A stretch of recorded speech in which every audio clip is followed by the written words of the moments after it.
Hi everyone, we're live, Arsenal Fan Circle here. Hope everybody is doing well. Um, Coming off of a win yesterday with, and I didn't do the countdown timer. So, coming off a win yesterday with Newcastle, the team at the bottom, but a 2-0 win. Efficiency is now key, is the banner I got down below. We know we're not going to score a lot of goals, so we have to take our chances when they come along and do not concede. Introductions, we got Gary up top with myself. Hello, hello, hello. Down bottom, we got Matt and Mahir. The two Hi M's, guys, hi everyone. two M's down below.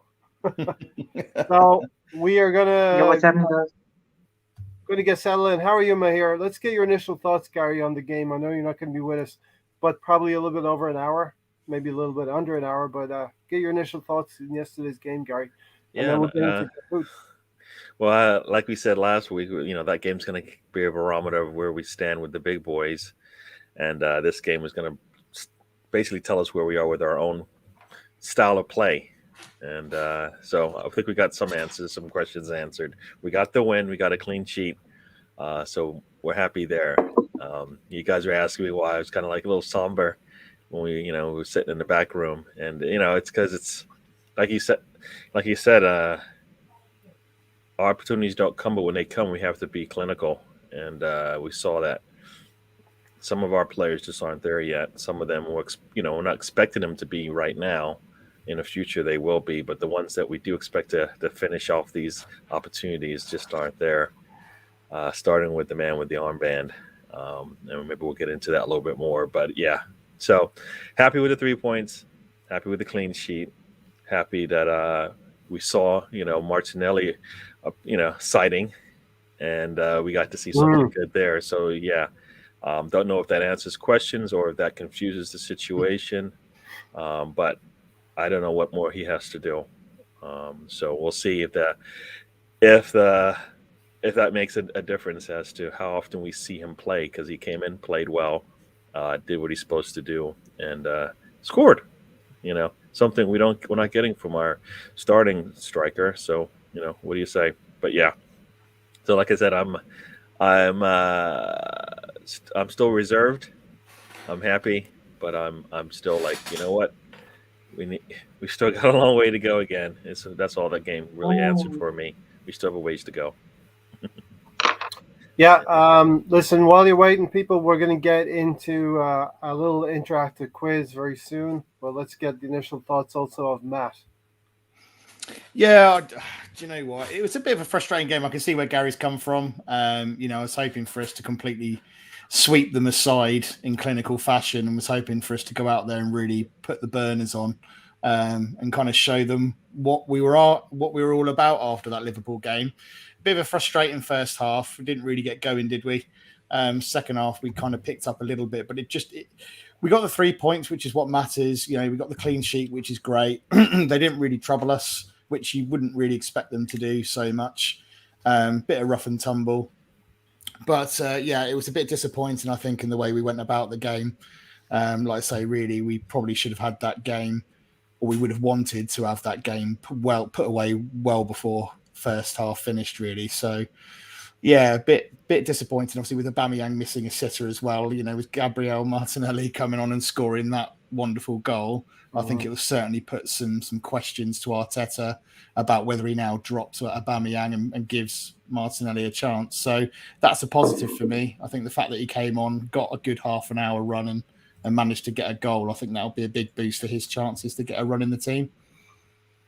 Big this flight's coming from 23-13, 23 points from 13 games. Rudy says 3 points, clean sheet, and plenty of questions and conundrums. So in the end, the clear-cut win, I hear, but it may ask more questions than has answered. Any answer? Yeah, I mean, got more firstly, questions? I just want to, you have plenty of questions and conundrums, definitely. Alex, shout out Assembled, shout out Reedy, shout out BX Gunner, shout out everybody, Hi, shout out my Alex. panel. Love you all. Hello. Just forgive me if my voice is a bit hoarse and I'm a bit calm and collected rather than my usual jumpy self. Yeah, I think I caught a flu or something, a bug or something. So Oh, great. please forgive me for that, guys. About the game, clean sheets. Martinelli, Martinelli, come on, man. Yeah, I do want to say though we are going to discuss it in further, but I think I was on Canon Fodder where I said it was a forced sub though. Like if it wasn't for Saka getting injured and potentially getting seriously injured because he was kept on, remember, even though when he first went down, which is another reason why I don't trust Arteta. I sent a voice note to Ray, or Ray sent me a voice note saying something like Arteta in, he gets another week, smiley face, and I was like, boo, boo. I just kept booing him. I did that. I did. I said, yet another week you got to live with Mikel Arteta here. So, And and Mahir, you just kind of just soured me even more because I wasn't even really thinking about how Martinelli entered the match. I was just happy to Yeah, see him that's what I'm just score saying. more than the reason why he's actually in the match, right? It's kind of like Emil Sufro coming in for reasons, and Martinelli playing last season, So it's Yeah, no, but yeah, like anyway, it was meant to be. It was meant that it was meant for Martinelli to be. And what a goal, man! I know we're gonna discuss it further, but oh my! I got up and my mother says, "Is there something wrong? Is it good that you're standing up?" I said, "Fam, all just right. look at this thing over the replay." So, people, 16 we have a Kahoot quiz. I think it's going to grow and grow, and I think you're going to be scrambling for those 10 Of spots course. as the weeks go on here. But this is the PIN number. If you have downloaded the Kahoot app, go into the app, put in your PIN number 6327093. I've got 21 questions ready to play, and I think there might be some participation here from the panel, but we'll see if the spots get filled up pretty quickly. We have 3 spots filled so far, so let's wait around for a few more people to get ready in here. And then we will, Matt is in and Gary's in. So, Matt here, Yeah, ready. Alex, let me just grab up. look it up. This is going to be fun. Looking forward to it. Taib, download the Kahoot app if you want to get in on an interactive quiz. Taib will be starting very shortly. Gary is just chomping at the bit to talk about Arsenal, but we'll get there, Gary, as well. And I know the time will be a little bit compressed for you as well. Okay. So this is the PIN number for the Kahoot app. Download Kahoot, and we will be doing an interactive quiz.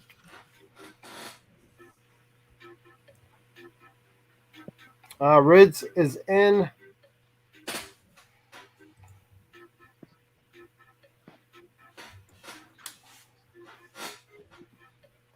I'm going to give everyone. Gary, you want to expand a little bit more on the game while we're waiting? Not the yeah. Kahoot. So it's a basically it's a quiz game. You're gonna get 4 questions, and shapes and colors for the answers will be the keys. You'll see the answers pop up, I believe, on the screen. You're gonna try to answer them as soon as possible. The sooner you answer them, the more points you get. Quicker you answer, the better. Yeah. So whoever's the first, if you're the first to answer, you're gonna get the most points. But if you have to wait for a little bit, you're going to lose some points there, but that's all right. I think there's 20 questions if I recall. 21, I think, in this one. I mean, it's just I manipulate it a little bit. You wouldn't do the same thing if I didn't manipulate it. So so hopefully, he's going to manipulate it. So you know what that means? Rainbow rules, everyone. Rainbow. Oh, Arteta out, please, is in. I think that might be my here. Yeah. Yes, sir. Waiting for 6 more players to drop in. Download the Kahoot app and put this PIN number in. Answer a couple of simple questions. You don't have to be charged anything. It's completely free to play, and it's a little bit of fun, a little bit of interactive fun as well. Yeah, it should be very interesting. Oh, Yeah, so welcome to the show. I see a lot of you. Russ is in the house. Riddy was here. Tayyib. Yeah. We've got Alex was here. Big Gunner, welcome. If you guys haven't done the Cahoots download app, hurry, so we can get you Type, going. How many Type people do has we have? been, How many people do we have now? 4 right now. 4. Type has All right. been released from the Hybrid Squad jail, so good to see you, Type, Yeah. over there. A bit of fun over there. Tayyib's having some Mahir, download issues. Yeah. go and apologize, Mahir. That's what Mm. Type says. You have to apologize for being Arteta out, maybe. Mm. No. He's fishing, doctor.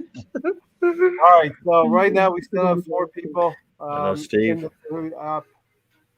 Download the So Kahoot Steve, app. I don't know if you where we have Cahoots app. If you download that to your phone, there's a pin up there. You can join us for the online quiz or online trivia. I assume it's Arsenal related. There's 11 of Football you. related. Yeah, it's Arsenal related. There's 11 of you here, so the spot should be filling up very quickly. Russ, All right, Russ so is let's just look- downloading the app as well, so he's just. All right, so he's we'll on his hold on way. a little bit here, but yeah.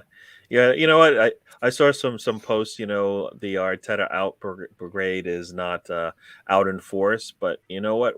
We won, so we're not There's gonna. a plus. We can go out there and boast, but you're gonna get upset, all you Arteta in fans. All right, yeah, but. And I There's think a the question question right for there you, is, I've always said it's all about the performance more than the result. You know, because I disagree. long term I can get a performance. I can't get a result just based on being lucky. Yeah. Playing the worst team in the league is not something you can do every day. Right. I can build on performance. I can't take a result and say, how do I build on it? Because this team doesn't do it. Yeah. Right. We take a performance, a result, and we don't build on that result. But you can build on performances inch by inch, little by little, and grow into become a team like the ones we want to, right? So that's what I look at. That's why I always say you can build each game little by little and get where you want to be. But if I just look at the results and go, oh, that's good, guess what? You get complacent and you don't build. Which is the thing. I think the performance was I think the result was more important short term. Yeah, and I can't think short term because we all talk about where we want to be, and that's nobody's talking about tomorrow. Everybody's talking about at the end of the season, right? Where do we want to be at the end of the season? We never talk about, all right, next week I want to be 3 points more. No, we never say that. You know, in general we don't, but we usually talk about where we want to be at the end of the season. We want to be top 6. So the only way you get there is usually performances improve and become more consistent. So, yeah. Russ is in the game. He's joined. All right, Russ is in there. He's joined us. Yeah. And we're going to start in about 2 minutes. So if anybody is still trying, keep trying. We've got 5 people in now. Yeah. So that's where my reasoning behind that. It's 5 more spots, people. So let's get in there. But that's perfectly reasonable. Yeah, it's I'd rather us play our style of play against Liverpool, and lose 2-0, which is what I believe we would have done if we've been able to play the way our team is. They can play that. They can play a lot better than they did against Liverpool. And then I would know that when we play Newcastle the next week, it's going to be like you said, match over by halftime because we're just not at the Liverpool level now, but we should be well ahead of Newcastle in that first half. Easily, you get destroyed by Liverpool, and the next week, the first half, you come out like that, right? Birmingham got nothing in that last game, comes out in this one, and it's got nothing again. What about that miss? What about that miss? That's the problem right there. That's where we are as a team. That miss right there epitomizes where we are. Yeah. What else do we have to do to put the ball in the goal for him? I know. That was a horrendous miss, and he's probably missed more now than he scored. All right, listen, 5 people in. We're going to go ahead and do this. Let's play.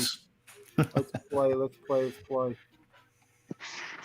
You ready, Mahir? Yeah. So will this team start on this purple screen? Yeah, well, as soon as Ray gets it going, you'll see the questions pop up. Oh, good. All right, here we go. Last chance, people. I'll give you 1 minute to join. Let's get started. Yeah, Without and further- Ramsdale wasn't our man of the match.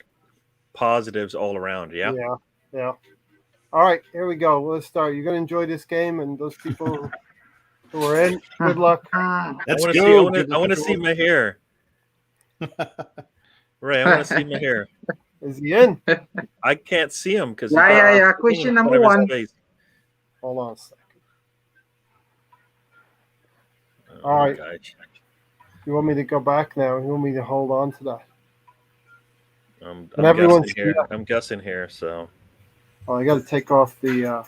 Yeah, exactly. I want to see my hair. What more do I have to tell you? Show me my hair.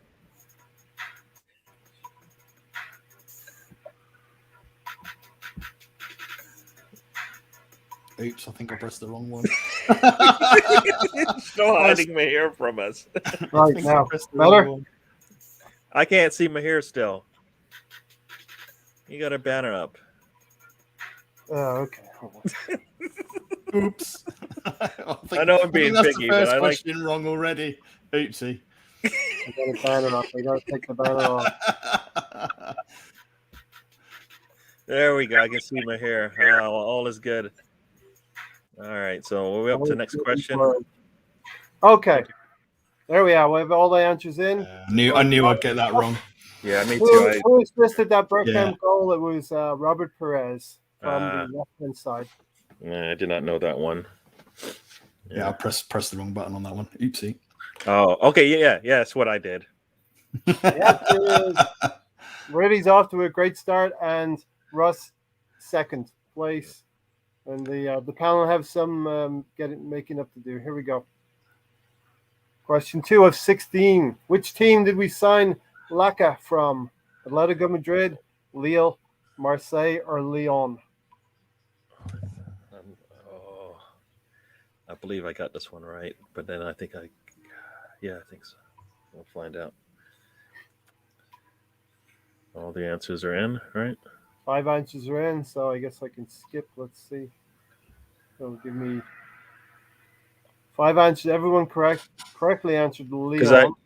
Okay. He's probably going to go to Atletico Madrid. Reds is off to a great start. Russ behind them. Mahir, Gary, and Matt have some ground to make up here. 800 points off. Name this former player's national team. Uruguay, Ecuador, Chile, or Peru? He has won the Copa America. Name this former player's national team. Uruguay, Ecuador, Chile, or Peru? 4 answers correct with Chile, 1 incorrect, Ecuador. Reds has a streak of 3 correct answers in a row in the lead. Gary and Matt have crept up a little bit. 4 of 16. Which team is Vieira now managing? Crystal Palace, Southampton, Burnley, or Arsenal?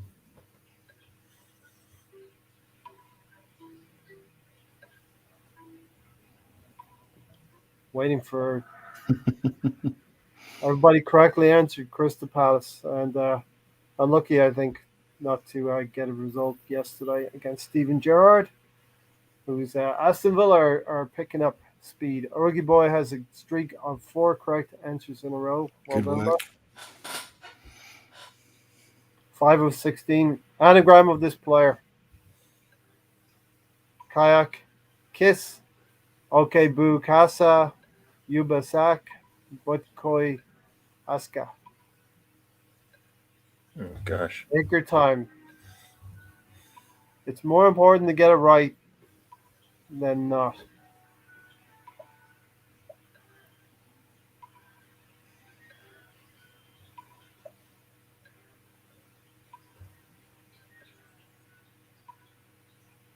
Yeah, I don't know if we lost my hair. He's probably still playing. Yeah, there's 3 correct answers. Blue was your correct answer. Bukayo Saka, and 2 incorrects on green. So They missed the O.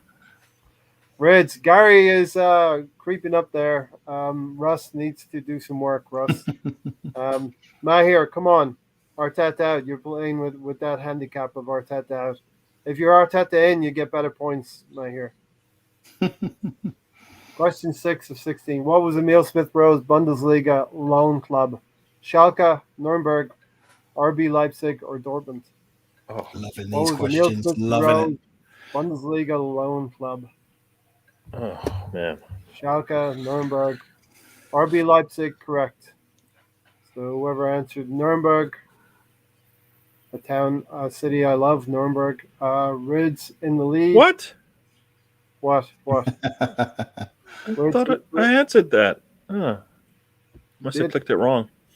7 of 16. Pepe's previous French team. Rennes, Lille, Lens, PSG. Pepe's previous French team. Rennes, Lille, Lens, PSG. 5 answers correctly with Lille. Probably we all want to send them that's back weird. now, right? All 5. Riddy is got 7. He's getting a bit of a lead there. Riddy's good at this. Yeah. Good man. Halfway point, 8 of 16. Martinelli's national team. Colombia, Peru, Argentina, Brazil. Gabriel Martinelli. And I did this before he scored yesterday, so big up Gabriel Martinelli. 5 answers, Brazil. Olympic champion he is. It's close between Matt and Reddy at the top. Russ is still involved. Gary has a little bit of work to do. 9 of 16. Newcastle United nickname. Magpies, Crows, Robins, Jailbirds. The Magpies nickname. Magpies are Newcastle's nickname. Are you giving away the answers? What's going on here? You just talked about Tony. Somebody said Tony just gave away all the answers. Now Ray decided, you know what? I'm going to do it. You all had this anyway, so it didn't. You all had the answer. Reds in the lead by 300. Matt right behind, and Russ in 3rd place. Gary's got some work to do. Come on, Mahir. Go on, Mahir. 10 of 16. Name this Newcastle legend. Alan Partridge. Alan Sugar. Alan Pardew. Alan Sugar. You know what? For a second, I was like, I wasn't even going to look. I was just waiting for the names to pop up. Alan Partridge. This is visual. I would have loved to have seen Alan Partridge. Well, that's the thing. That's why I was like, I should have looked at it first before I clicked. We love a bit of Alan Partridge, don't we, Matt? Brilliant stuff. Yeah. Okay, Reds in the lead. Matt has a chance to win this. He's right behind Russ in third. Russ in 3rd place. 11 of 16. Team we signed Thierry Henry from. AC Milan, PSG, Juventus, or Roma. Go on. Somebody's got a quick answer in there. I don't know. I don't know this one. AC Milan, PSG, Juventus, or Roma. 4 answers for Juventus. Yeah, correct. I did not know this one at all. So you went with Roma. Absolutely loving this quiz, guys. This is great. This is great. Stop that talk. Hello, I see Stan has joined us. Hey, Stan, the man is in the house. Hi, guys. Mube Guna, welcome. We're just finishing up our quiz here, then we'll get into some. We'll get into some Arsenal chat then, but have a look at the quiz and get in here on the next one. It'll be 10 people. We have 5 right now. Rudy is pretty good at this. Here's the next one. He's doing well. 12 of 16. There's still an opportunity. First player to score a hat trick for Arsenal at Highbury. First player to score a hat trick at Arsenal at Highbury. Harry Kane, Henry King, Harry Redknapp, Eddie Nketiah. I think I might have got this wrong, actually. Oh my gosh, I did click on the wrong thing. First player to score a hat trick. I definitely clicked on the wrong thing. Wow. First player. Henry King it is. Yeah, no, I clicked on the wrong thing. Yeah. I didn't even. Oh, stupid. It's you get yourself psyched out by speed. Yes, I did. Yeah. I did. I didn't. Of course, Try and click too quickly, and you think you hit the wrong one. and of course, King Henry was the last player to score a hat trick. Yeah. Mahir has surged up into fourth place. Gary, fifth. Rids, it's close. between Matt and Rids here, there's about 100 points that will determine the top two. Come on, 13 and Rids. 16. What team did Ramsdale earn his first England cap against? San Miguel, San Salvador, San Marino, or San Tuchel? San Tuchel. That clip, by the way, was so good to watch. He was so proud, wasn't he? Yeah, love it. Speed. Matt, Yay! Take that, Rids. Take it. 14 points difference. This is going to be close. It's tight. Here we It's go. tight at the top. Come on. 14 to 16. Ødegaard is captain of this national team. Norway, Finland, Denmark, Sweden. Come on, Riddy. Ødegaard is captain of this national team. Norway, Finland, Denmark, Sweden. 5 correct answers for Norway. Matt has kept his lead by about 80, 90 points. So we're going to the last two here. Which team did Arteta not play for? Rangers, Arsenal, Aston Villa, Everton. Which team did Mikel Arteta not play for? Rangers, Arsenal, Aston Villa, or Everton? And of course, it was Aston Villa he did not play for. Whoever picked Rangers. Oh, there's Gary. He's climbed. Okay, it's going to be close. There's about 100 points between Matt and Rids for the win here today. Last one. About 200 points here, man. Who is Arsenal mascot? Gunnar Saurus, Green Team, Green Lantern. I don't like this game. I just love the fact we finished on that question. 5 answers for Gunnar Saurus, of course. Love it. Podium. Well done, Rugby Boy. Ross third. Rids second. Something to go for next time, Rids. And Matt. There he is. I never win anything, so I'll take that. You get runners-up medal, Gary and Mahir. You get runners-up medals. Well done, guys. That was great. That was awesome. That was really Cool. good fun. I like that. That's a great feature. All right. A little bit of fun there. A little bit of fun.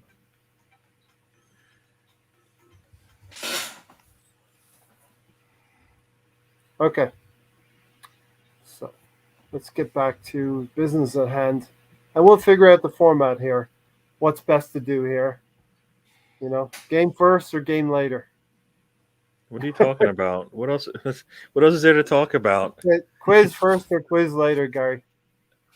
What? Nobody wants to talk about a quiz. Come on. Gary, do you know how loud I laughed? Do you know how loud I laughed when you speed picked Eddie Nketiah?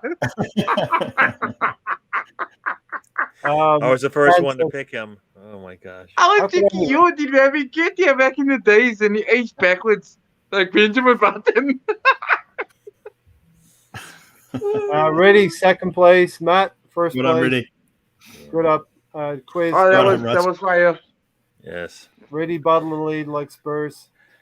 But you know when you get Oh back- no!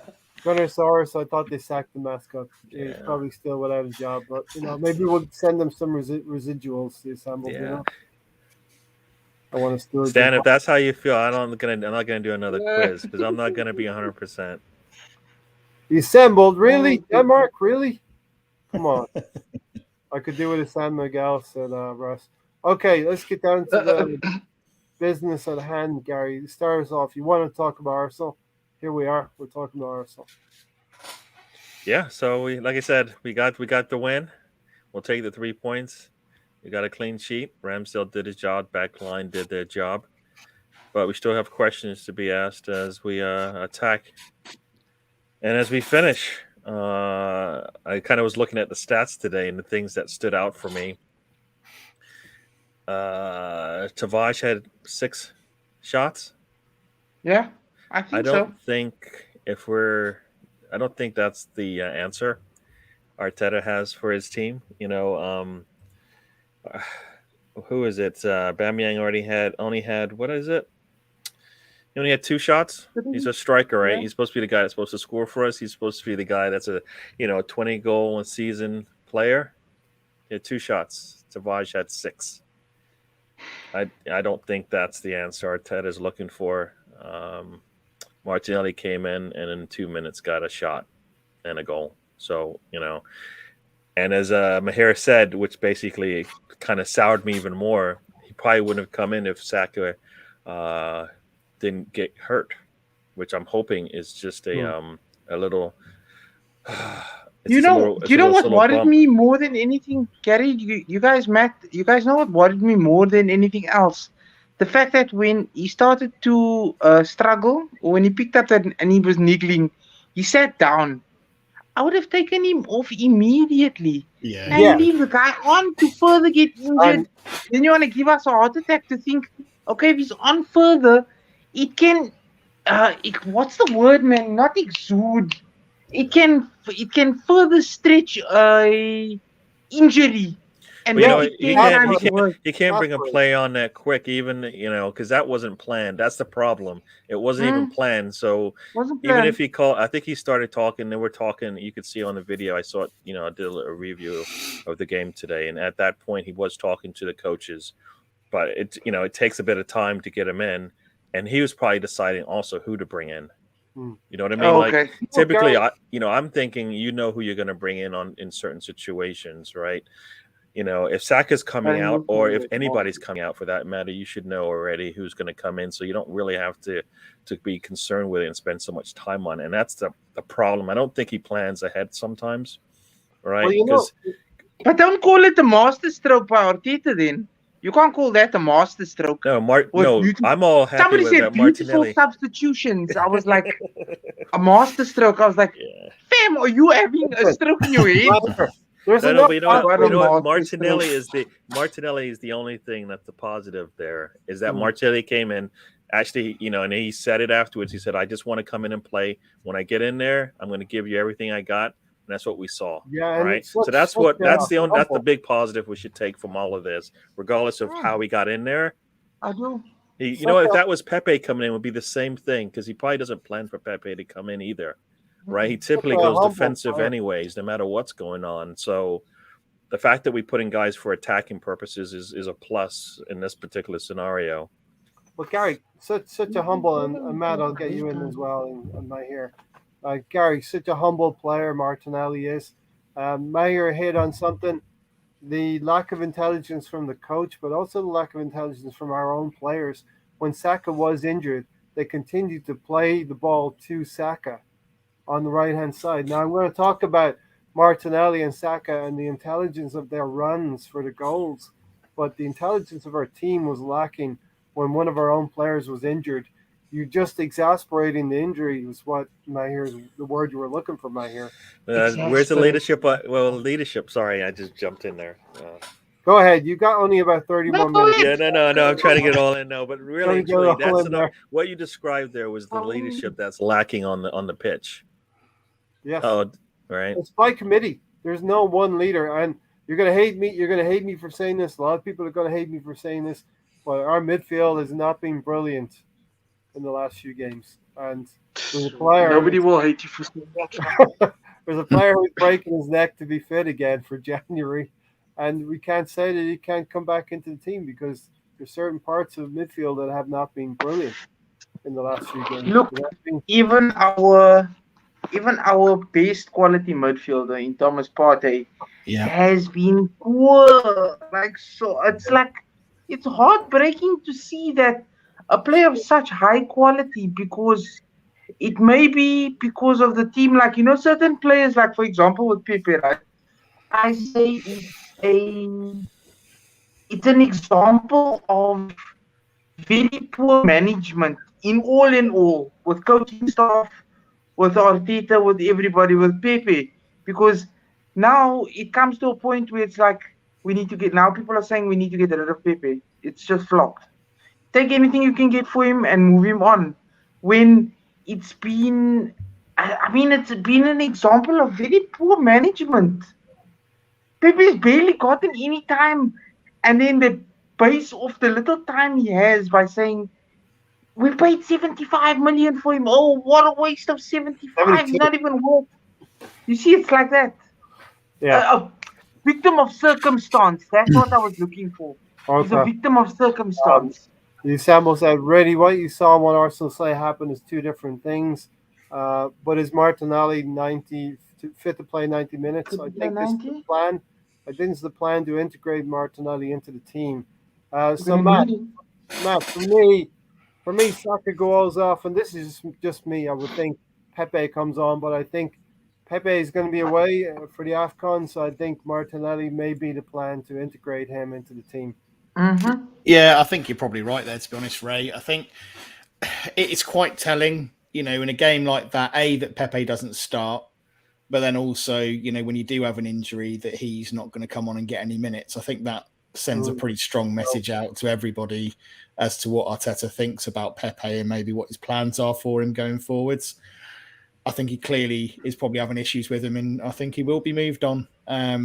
Like Mahir says, I think it's a bit of a shame because he's not getting minutes to actually prove himself and actually kind of force his way back in the team, even when we've got real reason to put him back in there with the fact that he needs to get minutes and kind of build up some consistency, but give other guys a rest. But fair play to Martinelli. Martinelli had a really good game when he came on. Obviously, made an immediate impact. You can't really ask for much more from him, can you, really? I mean, what a finish that was. For a guy who's not played, any real decent kind of minutes in the first team football, for him to go and make an impact in a couple of minutes and finish like that just shows his quality. I thought his runs were excellent. I think there was one run where he kind of came back in centrally. He was quite intelligent with that because then he could play both ways. I thought he had an excellent game for the time he came on. So that's really promising. I think he like you say, he almost showed Auba what he should be doing and what we've been missing. So, yeah, I think, he should be a real thorn in Arteta's side to really say, look, you need to be playing me right now and not this guy who misses sitters from literally point-blank range. I think Auba does need to be dropped. And Martinelli's just shown there. We've been saying that for a long time now. Yeah. I mean, why not? If he's capable of that. Gary, good chance. Where do you see this going with Alba? Is it an experiment that's going to continue through the season? Yeah, as one of the messages said, what we see and what Arsenal does, and in this case, what Arteta will do, we kind of already know this. We expect to see Aubameyang back on Thursday, right? Yeah. But he shouldn't be playing. Something's not right there, right? Something's just not right there. I mean, the fact that he basically took away had three opportunities for Arsenal to score, and he basically failed on that a couple of games ago. And then this one, he's sitting in front of the goal. We keep talking about he doesn't get service. You know how many times they passed the ball to him and it was always off. And even the commentators like, oh, that was just a little bit too long, a little bit too far. The goalkeeper got there first. Everything was, basically kind of making it seem like he's just not the same guy. He doesn't have the same speed as he used to in the past. He doesn't have the same ability to get off before the defenders and get to the end of those passes. So, why doesn't somebody else get an opportunity? It makes no sense. It makes no sense, right? Mm-hmm. Partey's a mystery. Like I said, I went back and watched that game. The person that was making the most attacking moves for me was Sambi. I mean, consistently making every 5 to 10 minutes, it was a Sambi pass forward to a cross forward to Saka, and you're like, the other way around. It didn't seem like. When was Partey? I mean, I know he's probably being asked to do something different, but you got to tell me at least once in a 90-minute period he's going to actually put in a pass for an opportunity for us to score, and that never happened. And maybe this is one of those things where you put players out of position and they can't accommodate it, right? A lot of times, you ask Aubameyang to come back and do a little bit more work, and basically you take away from everything else he does. So I think that's another thing. Our players don't want to play football, right? They just want to play their football. You know what I mean? You know, you ask Saka to play anywhere on the pitch, you don't lose anything. You ask Emil Smith-Rowe to play anywhere on the pitch, you don't lose anything, right? And you know those guys play anywhere, and you realize that they're there on the pitch, and you don't lose anything. Everybody else, a lot of times they play out of position, and that's it. The world's over. So, yeah, I would like to see either Martinelli or Pepe play against United. You know, but I don't. I think Arteta is just too stubborn to make that. Yeah, and look, I think that would be the future when Lacazette's gone, when Aubameyang's gone. We've got Martinelli coming through. We've got Pepe coming through. You know, Pepe's frustrating for me. I'd love to see him in the team. I agree with you, Russ. I'd love to play him on the team, and I was thinking he's going to come on instead of Saka, but I can't argue when Martinelli comes on, Matt, and the instant. It was clearly the right. It was the right choice, clearly. You know, and thankfully it was the right decision. But yeah, I think Pepe is probably out the door. I mean, if the fact he didn't start that game when Saka and Emil Smith-Rowe both need a rest, quite clearly, I think that shows a complete lack of faith in him, and he's just not interested in giving him minutes. So, but I think it's good. I'm hoping that performance will kind of push Martinelli to the forefront of Arteta's mind and think, well, actually, I mean, you know, my feelings on Arteta, and the one thing that does frustrate me with him is this kind of thing where it's almost, you know, it isn't picking people on form. He has his favourites. Yep. You know, and Aubameyang definitely seems to be in that camp quite firmly. You know, we need to be a bit more ruthless. He needs to be able to drop players like that, captain or not, star man on 300 and whatever grand a week, whatever. He needs to drop him for someone who can clearly is up for the fight at the moment and can offer us something. Which play your best players. Play your best players, yeah. And sometimes your best player isn't necessarily the guy that's bagged 30 goals 2 seasons ago, or is your highest paid player. Yeah. You know, it's those guys who are scoring goals and playing well at the moment. You know, so. I'd like to see Arteta really kind of move to that way of thinking and take that risk, you know, because he seems to be willing to do that in other areas. It's just he seems to back Aubameyang far too much. Yeah, and in my notes I have, and I'll go to you, man, here in a second. My notes I have Arteta plays favourites. This is when the lineup was announced. Saka always plays, no Pepe in parentheses. Of course, Saka turns up and scores a great goal. We'll talk about that. So that doesn't make me a genius at all. Formation change to bring Ødegaard into the team, and I was behind that. We wanted to get Ødegaard in. Tavares picked again. Well, he's really making a case for Kieran, who kind of not forgetting about Kieran Tierney, but we're not reliant on his injury status that we have Nuno Tavares there. I thought that showed his character, you know, Ray, with Tavares, because to pick him after the kind of trouble he had against Liverpool, to come back and put in that performance and play so well, you know, that shows his mentality and his capability, you know, that he's not going to be, you know, a victim of pressure or, you know, a bad performance here and there. You know, he's just going to get straight back on the horse, and he's going to play his best football every week. So I think that's really promising from him. He played really well. And then also Oba, central striking role persisted with no Martinelli. Dubravka was his first start, foot injury. Right here, what do you got? Oh, I was gonna say, in regards to Oba, we've been crying out for this for time being now.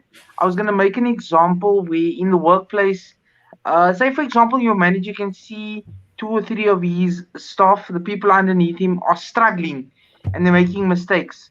Rather than immediately attacking them for their mistakes, why not take them out of the firing range, put them somewhere put them in another part of maybe like backroom or something. Take them out of the firing range, and then let everything calm down, and then bring them gradually back into where their position is. Yeah. That's the prime example I can think of. Same thing with this Oba thing. I'm thinking we've been crying for weeks now to say Oba's not in form. Take Oba out of the firing range. If you want to put, I mean, we've got Laka there, we've got Martinelli, you've got, as much as I don't like being taken, I think it's not good enough. What do you think of that? What do you think of that, Gary? My here is saying take Oba out of the firing line. put Lacazette in there. You know, Well, I've made this comparison multiple times. Aubameyang, they're trying. You just look at the women's team. Vivian Miedema has to play 90 minutes if she's healthy, because she's going to get you a goal. And guess what she does? She gets you a goal. yeah. Aubameyang used to be that player for us. How many more games does he have to play where he's not that guy? He doesn't get us goals.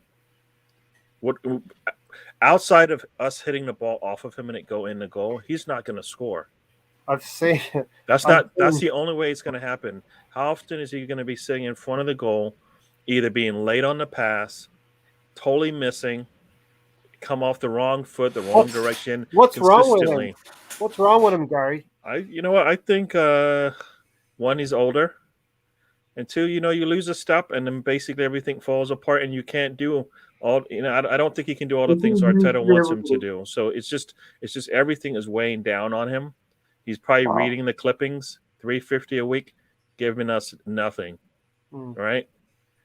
So yeah, it's funny. Stan was talking about Tobias being poor yesterday.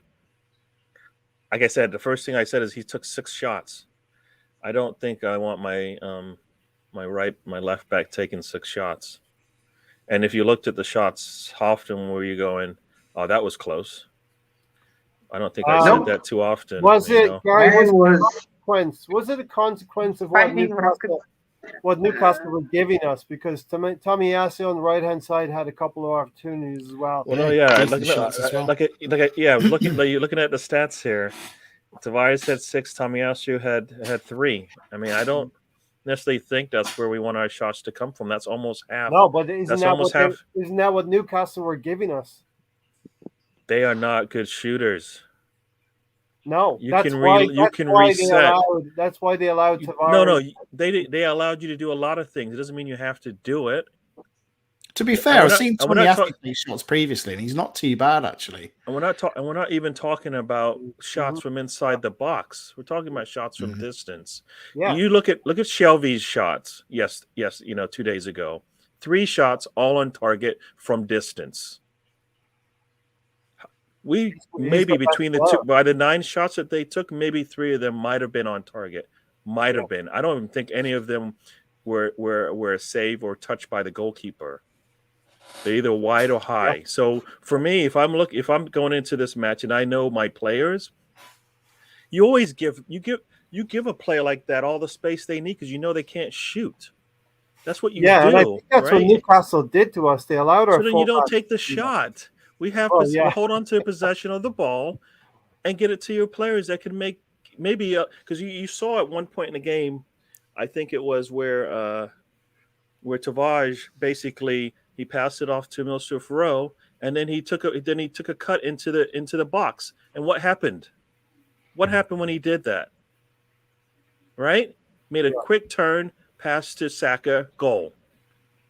That's what he can do when he doesn't take shots from distance. He had an opportunity to take a shot from distance there, but he turned it back and gave it to Milsuf Rowe on the wing at that point.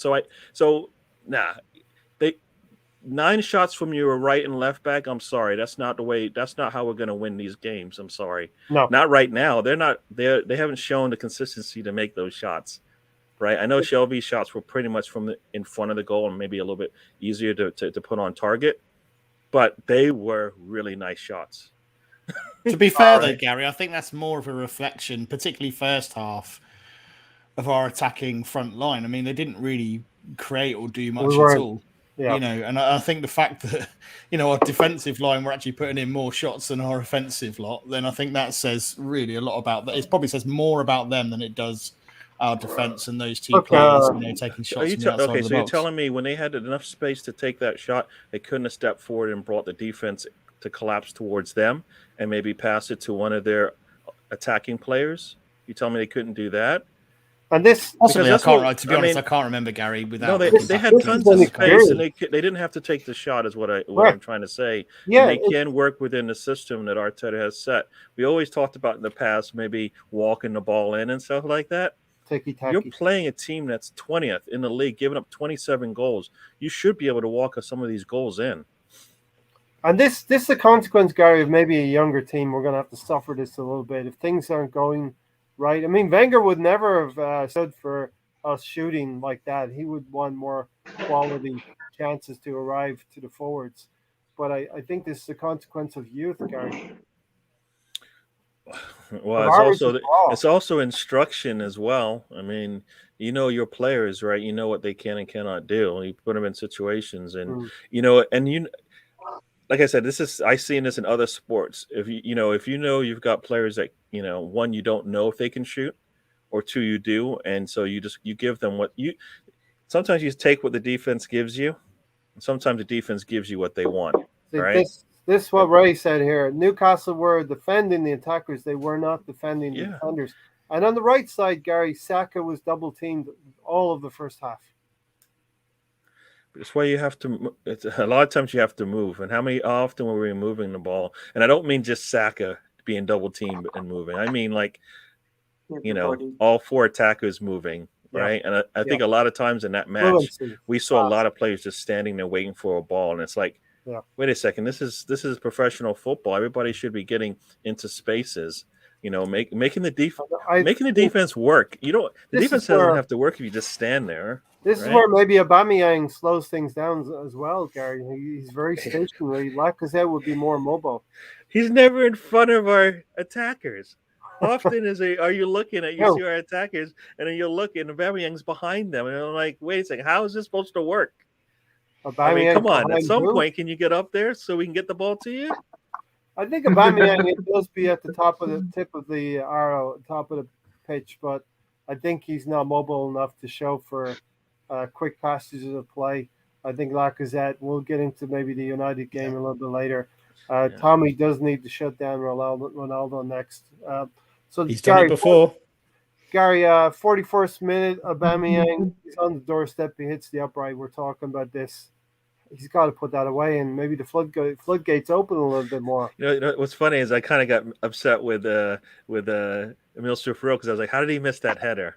Yeah, more than how Aubameyang missed that open goal. Well, that would. I mean, if he kicks, if he just kicks the ball straight at the defender, he scores. The defender's coming. He's coming from inside the goal at that point. If you look at the replay. He could have just thrown his body at it, Gary. If he just lunged at it, it would have gone in.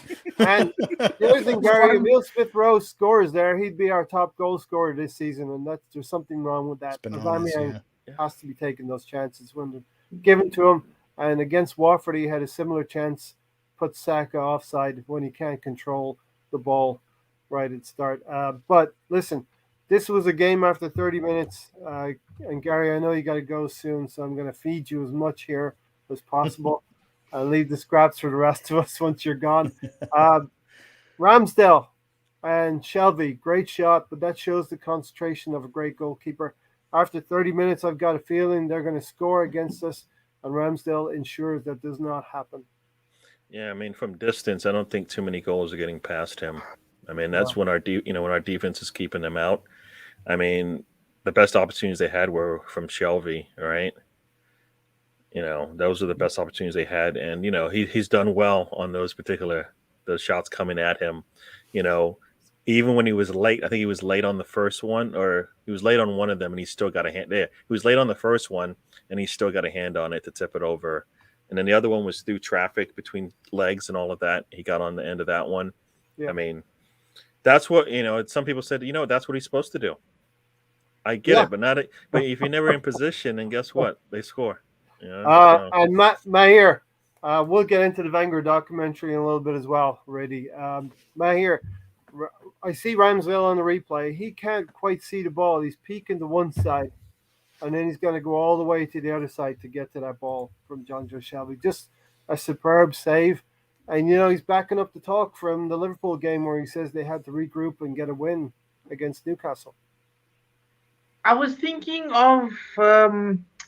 I don't know why I was thinking of the Superman theme, and then somehow the Star Wars theme actually came into my head, and I was like, "Wait, man! Every time Ramsdale makes a save, I think they should put on like the intercom, like some sort of some sort of Superman theme to go with any of his saves. Because I mean, I love being proved wrong, guys. And this is another case of us all our fingers being burnt, standing too close to the fire. Like, no, we're not gonna burn. Yeah. Man. We all question. Maybe we question. I fucking love being proved wrong, man. Yes, I question the goalkeeper that had been relegated, but I think it was the fee that was being touted as well was the major motivating factor of it. But Ramsdale against Leicester City, Matt, a great save against Leicester City. At Crystal Palace, a great save before half-time from Conor Gallagher. And then played really well up at Liverpool, but we lose 4-0 to Liverpool. And then yesterday keeps us in the game until, Saka would take over the game in the second half. But then again, against that Liverpool team, had it not been for him, it could have been 6-7, 8-0. So, despite the goals that were scored, he still saved us from a very, very embarrassing scoreline. This whole price tag thing with Aaron Ramsdale, goalkeepers provide probably one of the most kind of the best value, if that makes sense, on the pitch, from a sense that they can be there 10, 12, 13 years. And if you've got a decent goalkeeper, especially at a young age like Ramsdale is, he can be there for 10 years. And that is great value, over a long period. 30 million quid, 35 million quid for a young English goalkeeper who's now proven himself at kind of international level, is clearly a fantastic goalkeeper who is week on week playing out of his skin. That 35 million quid is absolute bargain value. And I don't think anyone's going to be arguing about that, now, let alone in 2 years, 3 years time. So I had no problem with that. Yep. 0-0 at halftime, Gary. We go in, and I was over. You had been with Ryan then and Mr. Arsenal and said, first 10 minutes will tell us everything about this team. And Saka takes the team on his back a little bit. I liked whether it was done by design or not. I like the fact that he went searching for the ball a little bit like Mane up at Liverpool. If he's not getting satisfaction on the left wing, he'll go looking for the ball. And that's what Saka did. He turns up on the left side of the formation.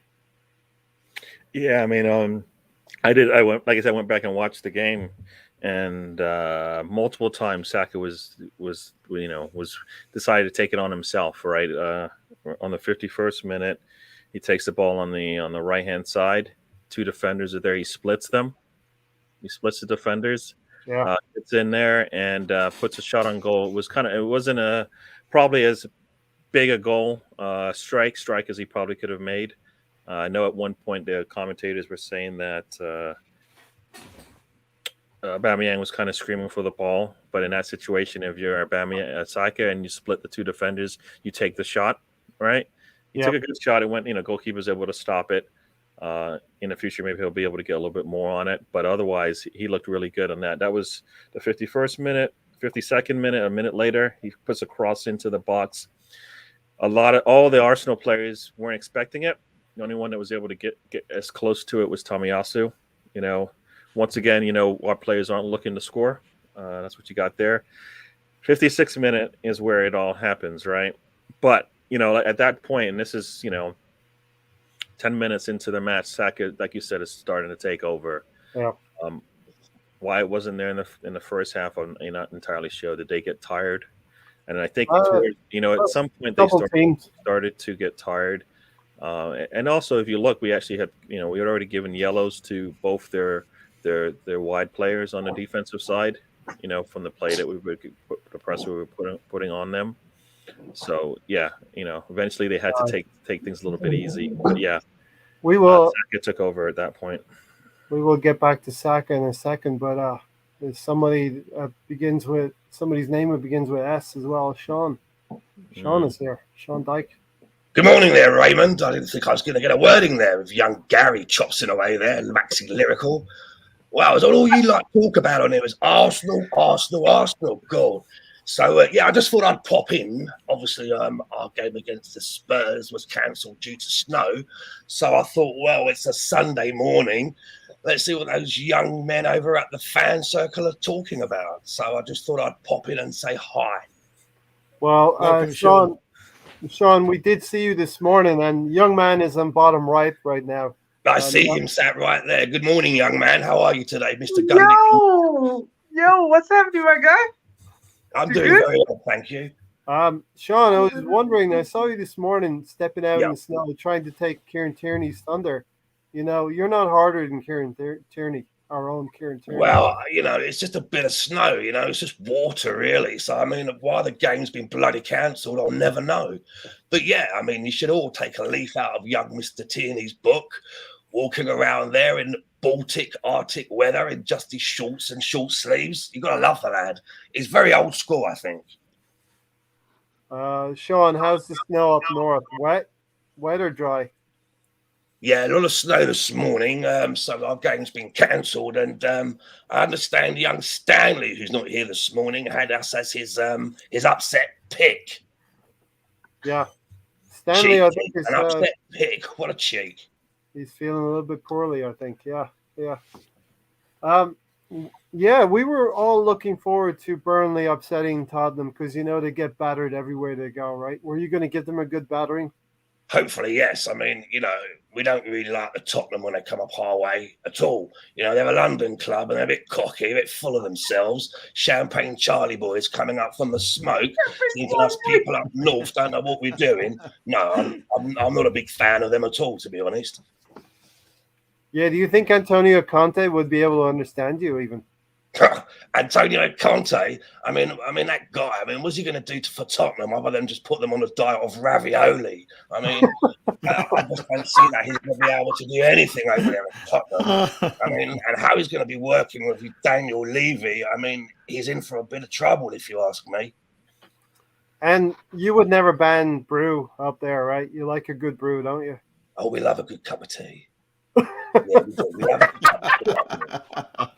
I mean, how can you ban tea from the changing rooms? I mean, it's ridiculous, isn't it? I mean, what's the game coming to, Sean?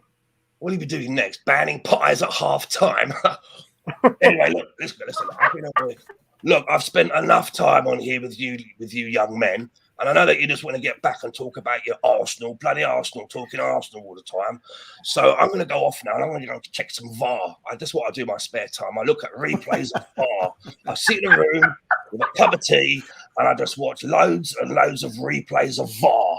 So toodaloo, and I'll see you all again soon. Bye for now. Thanks, Sean, for dropping in. I do hope you are going to be able to find your jacket. Oh, man. I was going to ask if Gary or Matt had any questions, but the man, the legend. He disappeared. I got to be on the stage with finally, Gary. Yes. Oh, you missed the last Okay, I couldn't stop smiling. So yeah. So yeah, Gary, you were talking about Saka and the intelligence of Saka coming to the left-hand side. And I think, well, like I said, that was on the right-hand side where he did a lot of attacking. He switched around in that first 10, 20 minutes of the second half before he got taken off. He was going on both sides. Like I said, in the beginning part, he was on the right-hand side, basically doing damage there. And then, like you said, on the left-hand side later on, he did some damage on that side as well. Just switching, around play. So that's what when I talk about, it shouldn't matter for Aubameyang or Pepe when they come into the game where they're playing. They just need to make plays, right? You put Saka in there and you put him on one side of the field, you put him on another side of the field, it means absolutely nothing. It means nothing, right? He does it all. So that's why, and that's what we want from our seasoned veterans, right? Aubameyang and Pepe should be able to score from anywhere on the pitch when they get on the field because that's their job. Yeah. Job. Bending the run, also not going offside, and a great finish from Saka, something we haven't seen from him. Only the one goal against Spurs this season so far, Gary. That was a splendid goal, right? Many think that. The commentators think that's how he hurt himself because he actually put everything he could into that shot. Yeah. Maybe in the future he'll take a little bit off, but he'll put a little bend into it, right, and put it into the far corner. But in general, he basically, for that, this reminds me a little bit of that Wolves game where for the first 40 minutes. We just destroyed them. We just didn't put any goals in. In this case, for that first 8-10 minutes of that second half, it was all about Saka, right?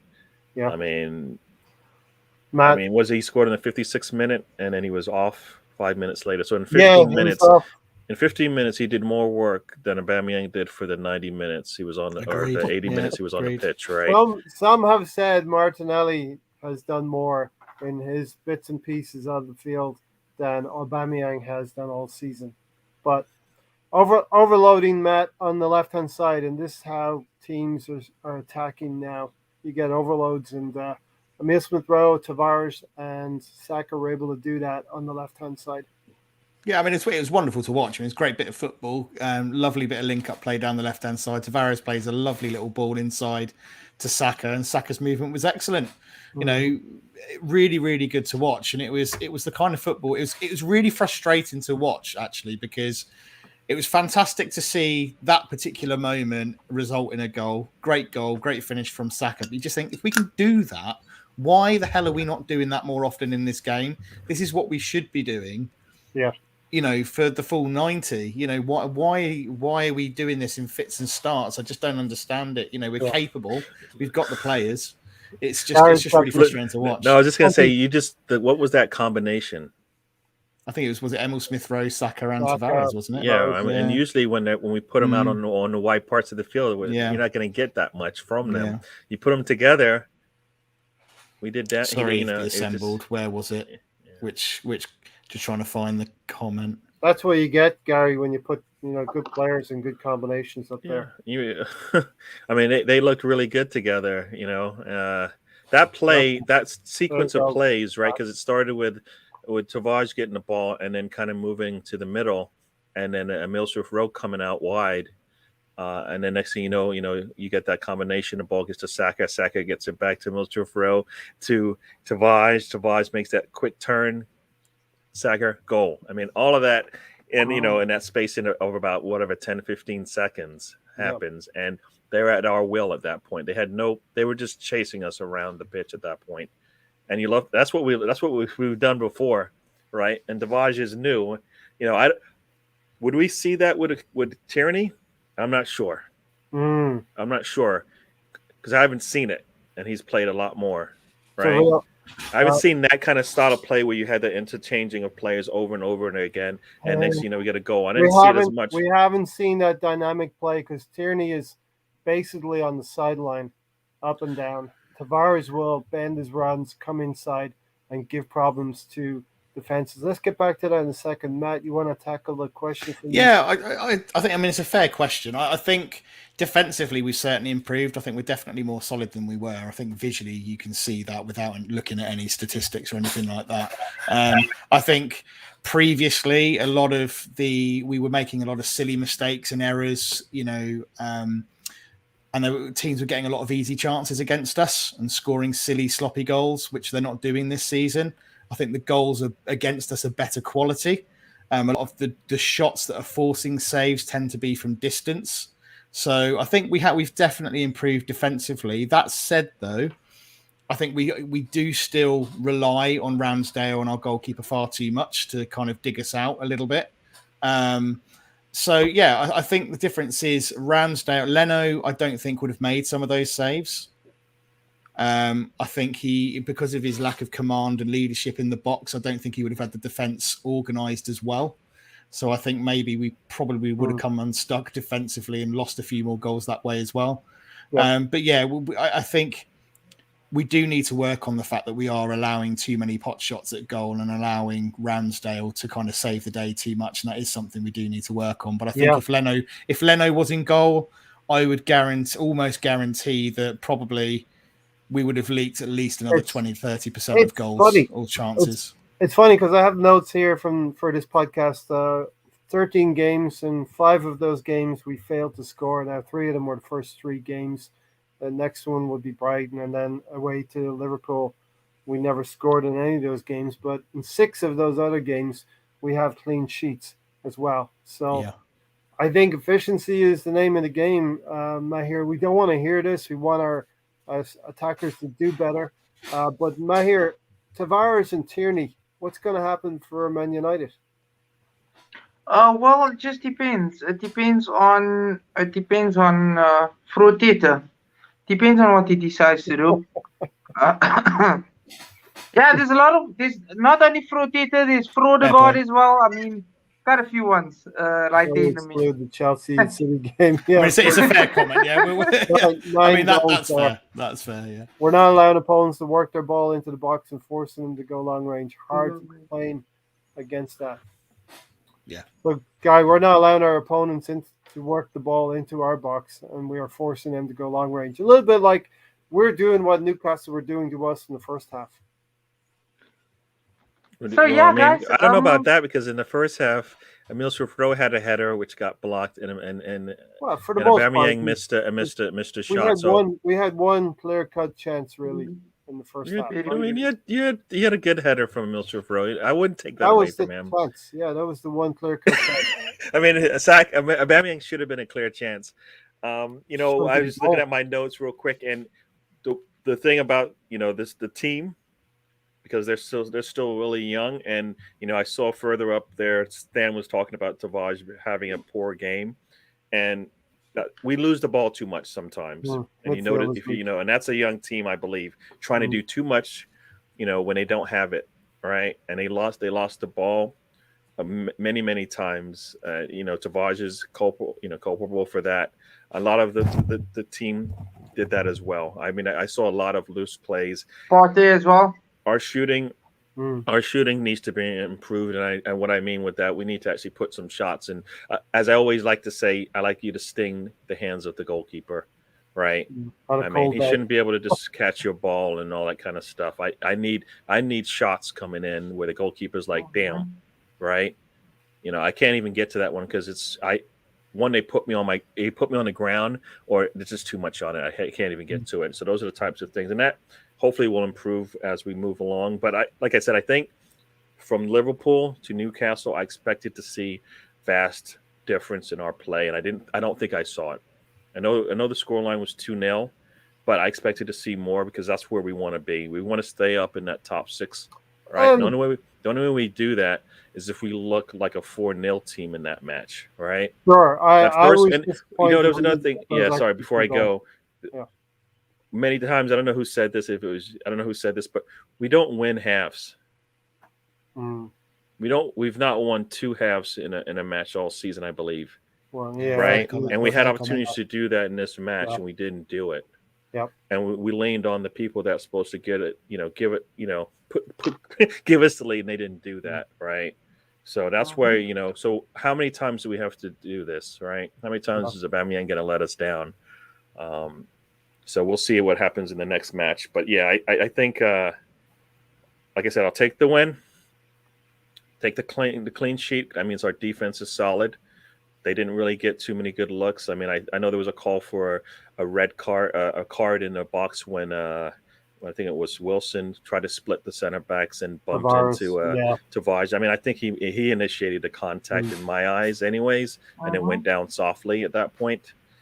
But this should have probably been a card in a foul in the box when Erdegaard pretty much grabbed a player. Penalty. We committed 2 offenses. We committed 2 offenses, and we've been looking with VAR this season. Yeah. They committed 1 offense. Martinelli really late in the game. And I think one of their center backs should have got his second yellow, and they didn't give it to him. Yeah. That was the one on Martinelli. It was a blatant shoulder barge. Yeah, so it's like, so if you're going to look at it, it's probably a wash because we, both sides didn't get what they wanted, and they're not perfect. So if it's going to go both ways, I'll take it. Usually it hasn't gone that way. It would have been 3-2 to us still. We would have won the game 3-2 if everything if they got 2 penalties. But that first half should have looked like the second half, so we should have scored 4 goals, right? Like in general, that game should have been 4 whatever, but we win, right? Yeah. So that's kind of where we need to be going forward. And the United game now has extra energy in it. They didn't play Ronaldo, and they still got something out of that match. If you're a team and you go into Chelsea, you pull your striker, and you still come out with points, that's got to be a positive for them, right? If we pull a Aubameyang right now, I think none of us would be upset with it. None of us would go, you know what? How are we going to get any points? No. If you pull Saka or Smith-Rowe, I think we're going to be concerned. right? It's like playing with 10 men with Olber at the minute. You know, Yeah. I wouldn't miss him. Yeah. We've been saying it on this channel. Thanks, Gary. Take Yeah, care. so sorry about that. I gotta Cheers, go. Gary. All right, Drive so thank you safely. for having me on. I hope you guys Drive enjoyed safely. the quiz. Don't get Yeah. there. Get there safely wherever Yeah. you're going. Okay. I'll talk to you guys later. All Thanks. right, everyone. All right. See you. Me and you, Matt. So we'll finish this out, and that's why I gave Gary a lot of opportunity to speak. He has a lot of things to get off his chest and chat about. So yeah, we like this one better, don't we? Yeah. So 1-0. Saka has bent his run perfectly. Great work with Tavares. Mahir is in the chat section as well, and we're 1-0 up. We have the opportunity. I talked about this earlier.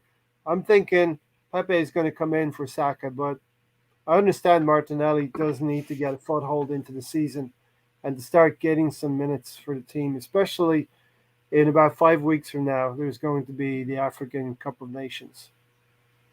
Yeah, I think, you know, given that Arteta hasn't been keen on putting Martinelli into the fray, he hasn't given him a lot of minutes when he's had the chance to do that. The fact he actually brought him over Pepe, I think your kind of discussion around whether he's doing that, you know, in advance of January, you know, when Aubameyang and the likes of they won't be around, I think you're probably spot on with that, to be honest with you. And also combined with the fact that I just don't think he rates Pepe enough at all. So yeah, it was good for Martinelli to come on, and it's a massive confidence boost for him. I mean, to make such an impact within 2 minutes of coming on, you know, and he looks busy. He always looks busy. He works hard. Sometimes he can be a bit of a busy fool, so he's had to focus his running, focus his energy a little bit more on his pressing because he works very, very hard. But sometimes he can be almost like an energetic puppy. And almost chasing cars at times. Yeah. But I when think others, he tries to press when others in the team won't do it. Very reminiscent of Alexis Sanchez back in the day when he would try to press and the others wouldn't follow. So confidence level of when Aubameyang goes, maybe Martinelli can start leading the line. Do you think that's I'd love to see plan, it, Matt? Love to see it. Yeah, absolutely love to see it. It's just I think we've got him there. I think he'll be an excellent replacement for Aubameyang. It's a lot to put on his shoulders as a young player. He's got the capability. Whether he's got the fitness at this time to do that every week, not sure, because obviously he hasn't played a lot of football. So like you say, bringing him in gently here and there for 20, 30 minutes, you know, between now and Christmas, that might be the game plan, just to build up his fitness, match fitness, ready for January. But I think, you know, the problem, I think, and I think who was it that mentioned it in the chat? I think it was Ray. Ray Anderson, who mentioned that the midfield is weak. Yeah. You know, and I don't mean mentality. You know, mentally, I think we're really strong as a unit and we're much more up for the fight, I think. But physically, we get brushed off the ball too much. And the level of performance is not consistent. You don't know if Partey is going to have a good game or not. And, you know, Sambi and Lokonga should not be leading the way over Partey. Partey should be the leading light in that partnership, Matt. Yeah, I mean, it's almost like it's reversed itself, because it used to be Partey that was all over the place, putting in a decent shift, looking physically strong, you know, the better of the two. And Lokonga was kind of learning and plying his trade at the club and you know, but I think that's kind of swapped now. Lokonga, Sambi seems to be playing quite well. I thought he had a pretty decent game actually against Newcastle. And Partey has gone right off the boil. I don't know whether it's because he's been brought back too early and he's still not quite ready, but Arteta doesn't really have the confidence in Ainsley Maitland-Niles to take his place. I think that might partially be it, but it's a bit worrying, really, when Partey was meant to be our kind of midfield enforcer type player who was going to be the answer to our problems. And whilst he's had a couple of good games, he's had a handful of really, really good games, and the rest of kind of it's been a bit hit and miss. I know he's had injuries, like Tierney again. He's had injuries like Tierney as well, which is sliced up his season a little bit. Ray Anderson said Martinelli makes runs and points to where he wants the ball to be played. Does Alba do that? No. I think Aubameyang does do that, but there's his runs are no.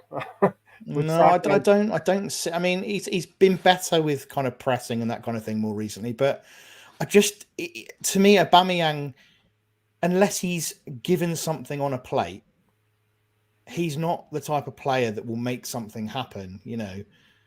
He needs to be fed the ball. He needs to be given it on a golden platter. And even at the moment, it's on Newcastle. Even when it was given to him on a golden platter, he still missed it. But yeah. he's not like a Martinelli who will pick up the ball. He will drive at a defender. He'll take on a couple of players. Bring other players in. Aubameyang doesn't seem to do that. It's almost like it has to be gift wrapped to him. I just don't see him doing that. He's almost like a lone ranger, and he goes missing as a result in games. I don't think he really fits the style of Arteta's play, to be honest with you. I just don't think he fits this team and the style of play. Yeah, so before we talk about the Martinelli goal, which was a thing of beauty, we loved it. Great, stylish goal, technically brilliant as well. Saka goes down injured. And we talked about this, a lack of intelligence from our own players, not realizing that Saka is injured. They keep playing the ball to him, and you can actually make an injury worse by having a player play with that injury. Against United, Partey needs to do better. I'm thinking Pepe is going to come on, but no, it is Martinelli, but has an instant impact. I think it's Ben White plays the ball out to Tomiyasu, Matt, and take it from there. Tomiyasu was fantastic that game. I thought he was definitely. I think Stan mentioned shouting for man of the match. Yeah, definitely. But no, I mean, wow, what a ball to him to start with. Yeah, from Tomiyasu. I mean, this is a defender, right? And what a ball put in. I mean, it was weighted beautifully. That was a class midfielders kind of ball into him, and for him to finish in that way. I mean, I know all the commentators were talking about it. Over the head, he keeps his eye on the ball. He has a quick glance at the goalkeeper, sees where he is. To have that level of cool, calm, and collectiveness in front of goal at that age, and the finish from that angle. Especially when he's just come on, he's still cold. Probably getting into the game, bit cold. Yeah, I mean that shows the level of this kid. So we, understandably, this is why we get excited about Martinelli. This is why we want to see him on the pitch more often. This is why we get frustrated when you got the likes of Aubameyang playing the way he is at the moment, and Gabby's not getting those minutes. Surely he's got to be knocking on the door now. I mean, I shouted quite loudly when that goal went in and scared my girlfriend to death. I think she had her headphones on listening to an audio book, and she jumped out of her skin. I think also it's like we've had enough 1-0 wins, or we're getting one goal. We don't seem to get that second goal shortly afterwards. So the second goal is always very important to put a game to bed. Like even today, we see City go 2 goals up and immediately West Ham get a goal back in that blizzard out there. But the bend of the run from Gabriel Martinelli, almost standing with the right back, and then he peels off in a circular manner, leaves that right back who's playing him onside. You can see the line of all the other defenders. Yeah. And the right back is playing him onside. Tomiyasu's played the ball perfectly into his path, but not easy to see that coming over your shoulder and getting the contact you need. Oh, it's so hard. It's to as well, just the weight of the shot is really difficult as well, to make that connection, and to the placement. It's just such a combination of things, that have to go right for that to go anywhere near, the goal, and let alone challenge the keeper, let alone go in the back of the net, because it's so easy to sky it over the bar, or, it go flying towards the goalkeeper's legs along the ground. Yeah. It just, like you say, the placement, the weight on the actual shot itself, the placement, everything was just spot on, and that was the quality of a striker who's way beyond his years, I think. Yeah, as Ray Anderson says here, exactly, that bending run from Gabby is what makes that goal look more beautiful. Yeah. What do you guys think about Arteta's comments on a potential Wenger return? We're going to get to that very soon, Reddy. We're just going to wind up this game. Before that goal happened, Matt, we had the incident where Shelby played the long ball through. Tavares looks to me like it could have been a penalty. Wilson goes down easily, but you've seen them given. And I think we talked about Erdegaard in the first half and then Martinelli right at the end of the game. So for me, like at least one penalty to Newcastle and one for us. Yeah, I think all fair's in love and war in that kind of side of things. I think there were opportunities or questions for both sides. Like you say, you've seen them given, and to be honest, would I have been screaming and shouting had it been given? Probably not. It would have been frustrating. But I think the referee's comments after the game about was it super clear for VAR to challenge that had it been given? Probably not, and I probably agree with it. So I think we got a bit lucky with that one. I think there were other questionable decisions like the shoulder barge on Martinelli, which probably should have seen a card. I think worrying about those ones, I think it would have been fair either way. Fair to give it if he'd have given it. The fact he didn't give it, I don't think there was enough evidence to challenge it either way. So it was just luck of the draw as to what the referee chose to do with it. I think we'll all see the quality of Martinelli, says Presto Play. Everyone but Arteta. Arteta's comments were weird because if you feel you've unearthed a diamond, why keep it locked away? More game time, more confidence. There's things possibly I could say Presto Play is things go on in the club we're not always privy to. And, it could be part of his development for this season. But yeah, it would seem on the face of it, Matt, that he's being held back a little bit.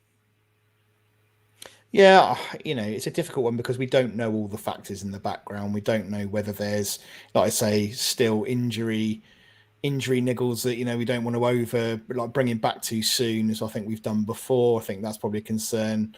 We don't know maybe the full picture. But if it is just a case of stubbornness and just not willing to budge from playing Aubameyang, I think it's a big mistake. But all Martinelli can do is just show the maturity he has done, like he's come out at the end of that game and, just saying, look, when I am picked, when I am called upon, I'm going to give 100%. Yeah. I'm going to be determined. I'm going to make an impact. Yeah. And that's all you can ask from him. John Flynn, KCG, you're new around here, so if you are not a subscriber, consider hitting that. And everyone, hit that like button right now. Should we be more patient with Arteta? We wanted a new right back, cover at left back, and goalkeeper. And at the moment, it all seems to be working well. You're looking at two people who are pretty much been on the Arteta in train for large degrees of this season and last season. So it's all coming together, right? A new right back. Left back. Do you know what? On the whole Arteta thing, I think he does deserve a chance. I think the fact, at the end of the day, we are winning games.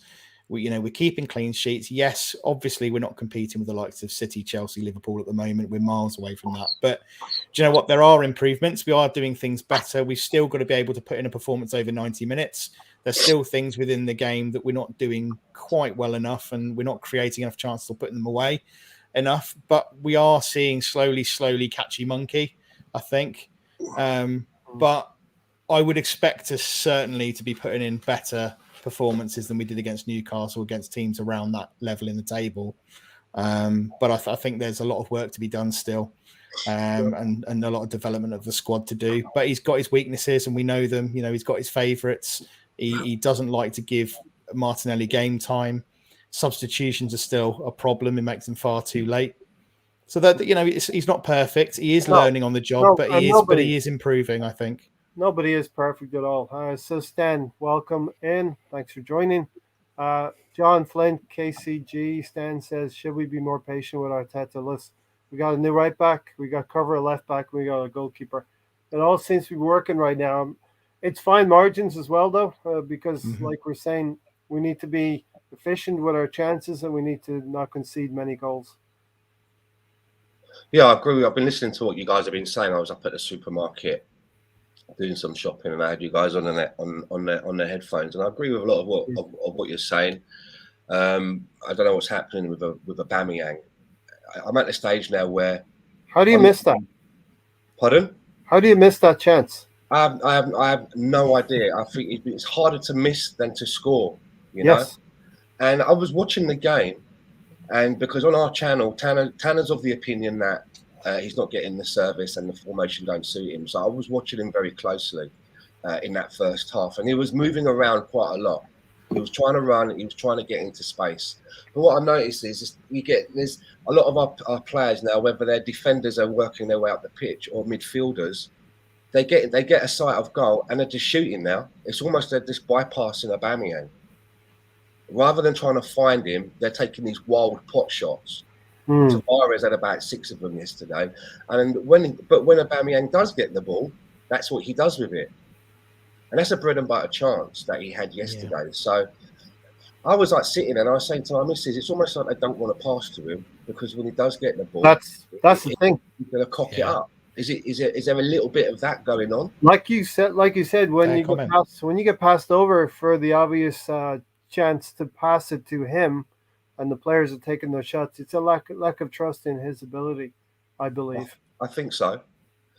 So. And there's been I've seen a lot of people really lauding Tavares and saying he had a great bounce back after what happened with Liverpool. But I'm of a different opinion. I actually think that it's a case of when Kieran Tierney first came to us, we loved the way that he went marauding up the left-hand side.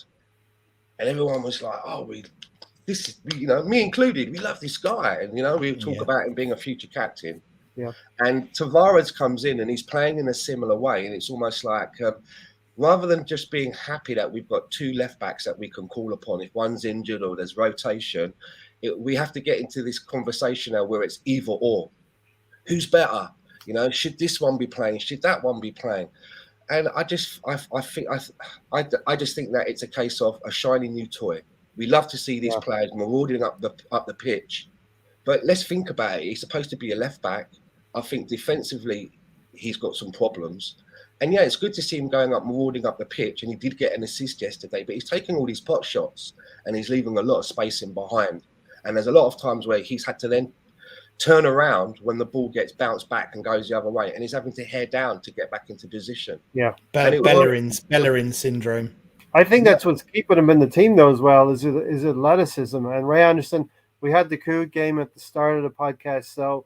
But keep coming back. You'll get yourself into one of those games for fun. We will do it in every podcast as well. So, anything else? I mean, go ahead, Stan. Yeah, and with Kieran Tierney, he will come back into the team at some point. I mean, the assemble's asking, do I think Tierney will be moved to centre back? I think we're quite abundant in that position. I don't see that we should really, even though he does play there at times, and he does, he plays there for Scotland. It's not his natural position, really. He does function best at a left back, and we seem to have centre backs that are doing just fine. So, him getting a sniff at centre back, I think you probably won't see that too often in the future. For me. Yeah. Anything else to add to the game? I was really pleased with Odegaard. Again, this is another player that I see a lot of people saying that he's a waste of space and that he had a poor game. And again, before that game, I said on the same old Arsenal USA that I felt that moving forward, I would like to see us try Martin Odegaard. If we're playing in a formation that's 4-4-2 or 4-4-1-1, I was advocating to take Lacazette out, maybe move Lacazette into Aubameyang's position and move Odegaard into that position behind the striker, because that's where he's played a lot in his career, and he's had a lot of joy playing in that position. And I noticed it yesterday. He's very good at pulling the opposition out of their shape. He's very good at getting into places where he can be ready to receive the ball. The difference between him and ESR is that ESR likes to travel with the ball and get yardage with the ball at his feet. Bang on. Whereas Odegaard, he likes to get into the right position, get the ball, try and turn on the half turn, and then make a positive pass to another player.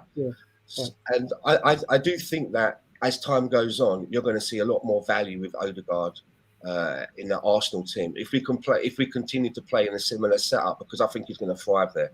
And I think we're going to need him as well, Stan, for the coming next few months with the AFCON coming up as well. I know he's not going to take Emile Smith-Rowe's place, but we're going to need him in the team and the squad as well.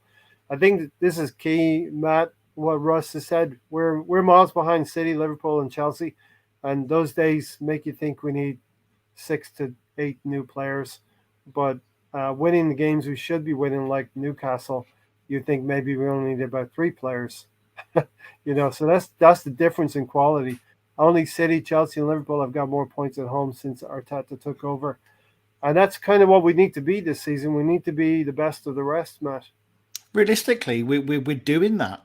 Okay. Yep. Results wise, we're doing what realistically we're probably expecting us to do, which is, like I say, beat the teams around us, not worry too much about the Liverpool, Cities, and Chelseas, because that's not where we're at the moment. If we can get a draw or a result and nick points out of those games, then great.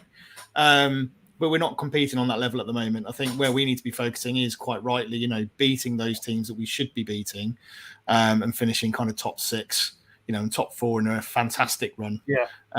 Anywhere that's where we want. 6 would be a great season. Yeah. Anywhere between 4 performance, performance-wise, we can argue that we're not quite there yet. Results, we're getting them, which is the main thing. But we all want to see a full 90 minutes of great football. We're definitely not seeing that. Like Gary said earlier, we're getting one half at best and patches of 20 minutes here and there. So that needs to be improved a bit. But again, that's probably a young side. The consistency isn't quite there yet, and it will probably improve as we get there over time. But the Odegaard thing, I actually agree with Stan. I don't think he had a terrible game. I think actually he did some really good things. I think the worrying thing for me with Odegaard is his physicality. I think he really struggles. I mean, he got absolutely bounced off the ball a few times, and that's going to be his downfall. I think. I don't think he's really up for the physicality of this league just yet. He needs to hit the gym a bit. We don't want him to lose any mobility. I mean, like I say, he doesn't really travel with the ball so much anyway, but he certainly needs to be a bit stronger and more difficult to brush off the ball, because he gets dispossessed and we get turned over a little bit with him, which Emil Smith-Rowe doesn't seem to do. He's a little bit more sturdy. So I think that's something that really needs to work on. But I think Odegaard will come good. I think he showed enough last on his loan that he had a lot of technical quality. I think he'll offer us a lot. He just needs to work on not losing the ball so easily and being a little bit more physically difficult to get the ball off. I just want to say as well, the comment that you put up a moment ago, I think it might have been Ray Anderson's comment about winning the games that we should be winning, and Matt just touched on it as well. I think that's probably been the biggest improvement of Arsenal as a whole under this management regime. Our biggest problem in the past was, we would go and play Chelsea and give a good account of ourselves, and then we'd play Watford in the next game and get smashed. Our biggest improvement now is that it seems to be going on the run that we've just had, losing to Liverpool and being able to bounce back and resume business against Newcastle, I think was a big step. I was quite worried how much losing to Liverpool was going to throw us off, whether they were going to be feeling sorry for themselves, licking their wounds, not apply themselves. But it was business back as usual.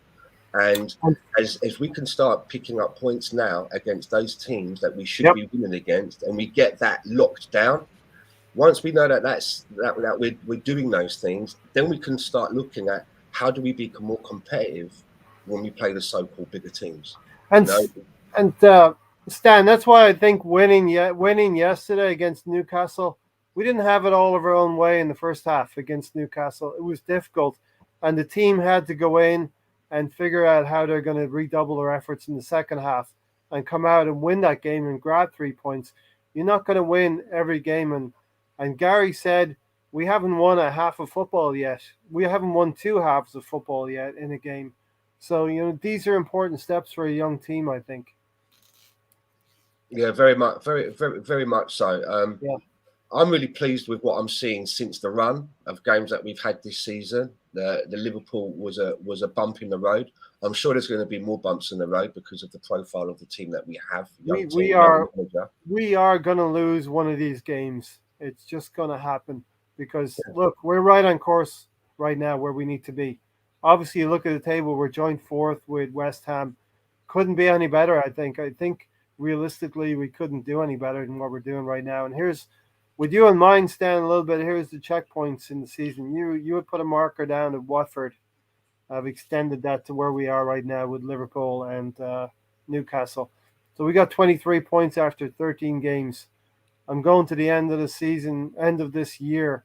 After 20 games, we probably want to be on 35 points. So another 4 wins. We want more than that, obviously. But another 4 wins in the next 7 would get us to 35 points. And then you've set a marker, and somewhere around February, 26 games, we want to be on 45 points. And obviously, at the end of the season, 66 or better. That will see us into the top 4. Now, I'm not saying right now we're going to get top 4, but let's aim for that. If we come 5th or 6th, it's still a great season, I think. Yeah, very much so. If we can keep where we are, my biggest worry now is, as obviously December is always a very busy month anyway, and straight after that we go into the African Nations Cup. We're going to be losing a lot of players. How are we going to do in the transfer window? Are we going to bring in replacements? Are we going to bring in some good people on loan? It's going to be a shame if we're going to undo all of the hard work we've done because we don't cover adequately when we lose those players, and we lose those games and we start to fall behind again. Drop off. Yeah. Before you know it, we're coming out of February and we're struggling to sort of like get back to 8th or 7th. Yeah, you see, Matt, there's a pressure for being the leading contender for the top 6. There's a pressure there of staying ahead as well. I want to shout out, I think, Zach, my nephew there. He just came back from the Bohemians match in Dublin, so hopefully he enjoyed it. It's probably bitter cold out there, Zach. But yeah, Matt, we need to stay ahead. We need to keep picking up points as we go along, and we'll talk about United very soon. Yeah, but this is the type of pressure that should be normal and standard for a club of this size and for this team. Embrace it, right? Yeah, they're Arsenal Football Club. This pressure to be top 6, top 4, to be continually winning games against the teams around us and say top 6 below, top 5 below. That's standard pressure, and this is what this club is all about. Pushing for titles. Pushing for that top 4 European football. This is Arsenal Football Club. And we haven't achieved that necessarily over the last couple of years, but this is what Arteta is hopefully trying to instill into this team, and is trying to create that culture in the squad to say, look, this is what we expect. This is what you need to be doing week in, week out.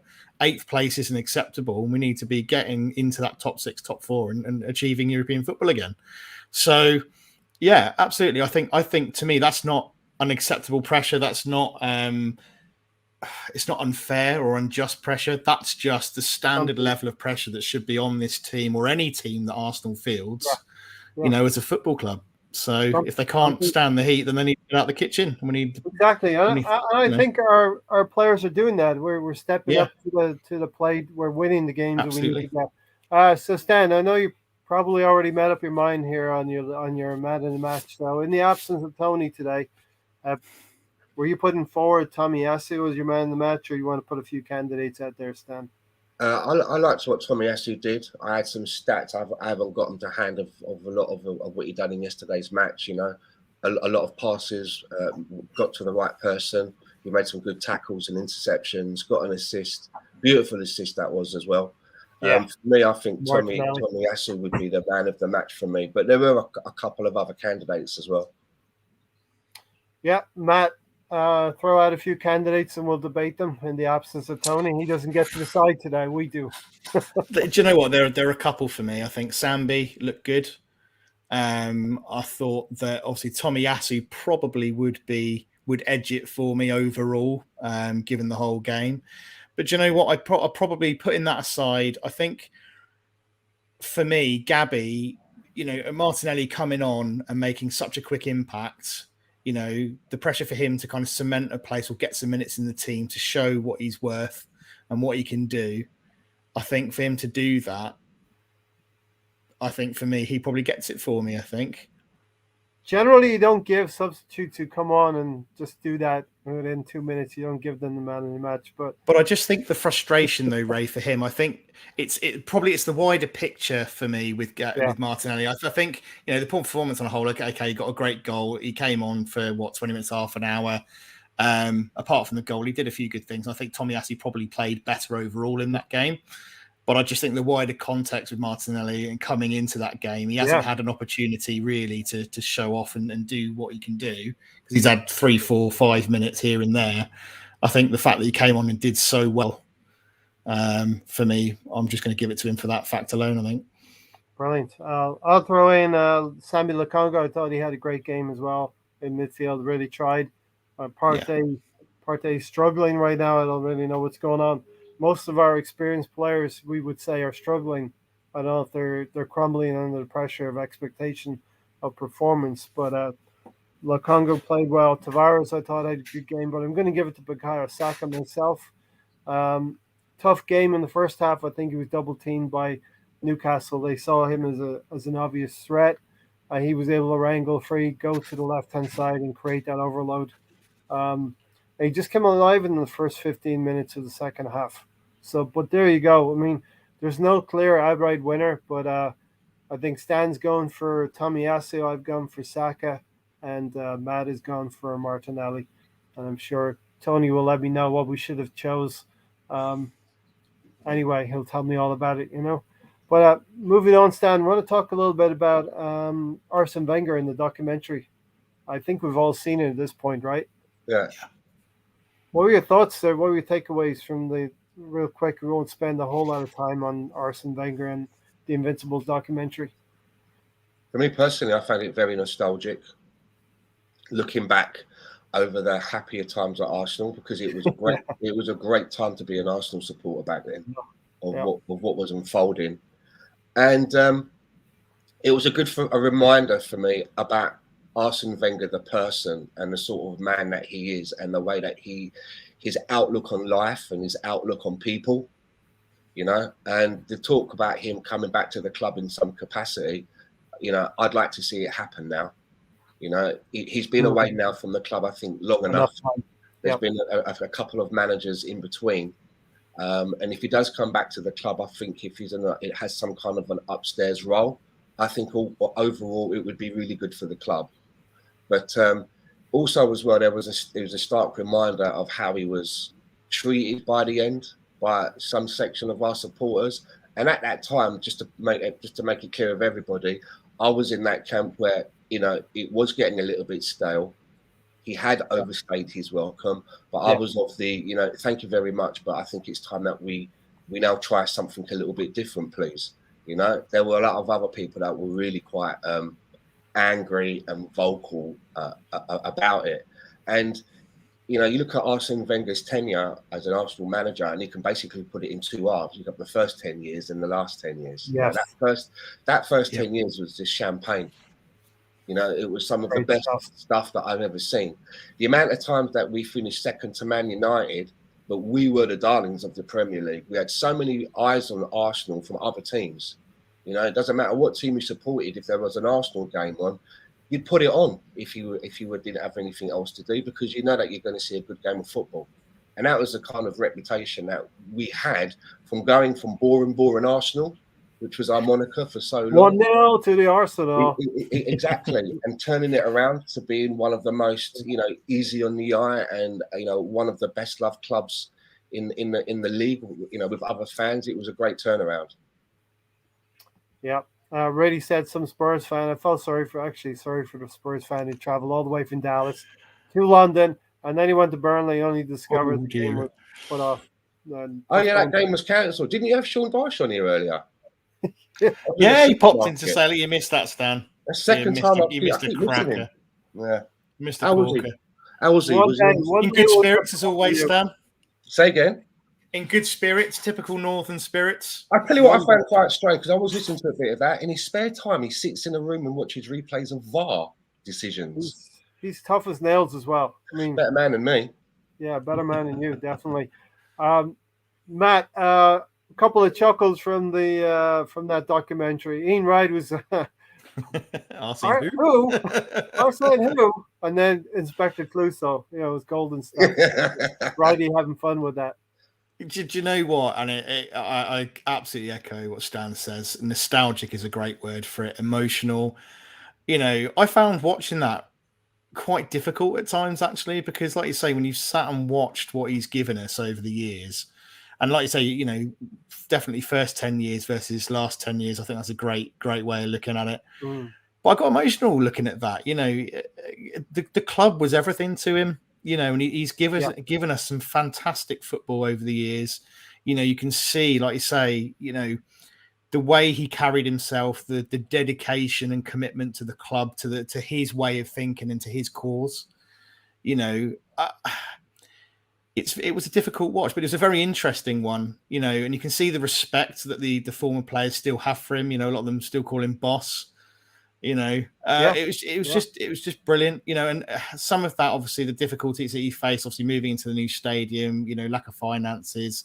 Obviously, he said, didn't he, that I think his biggest achievement was actually once we'd moved to the new stadium, and still being able to achieve top 4. You know, with the limited resources that we had.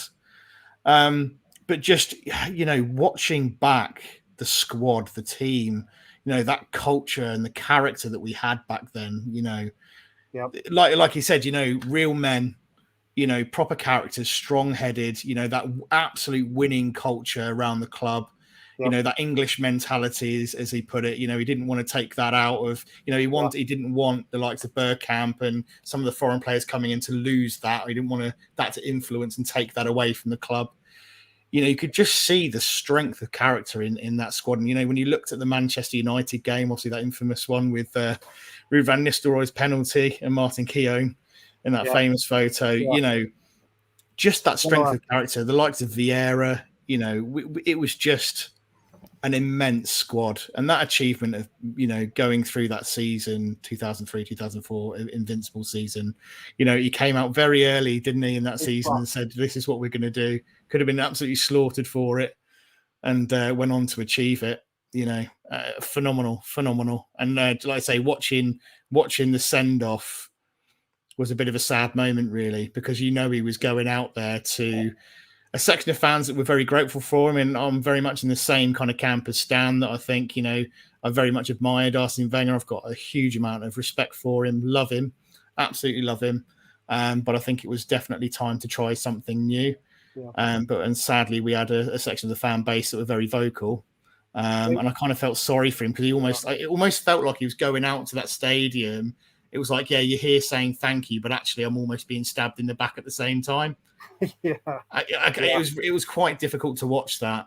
There's lots to unpack from that. I mean, great stuff. The foreign players came in, and Wenger told them not to impose the continental style on the defense that we had there, but rather take on the tough as nails attitude that back five had, the camaraderie and the togetherness that they had. And, you know, I love Tony Adams saying, I don't do transitions.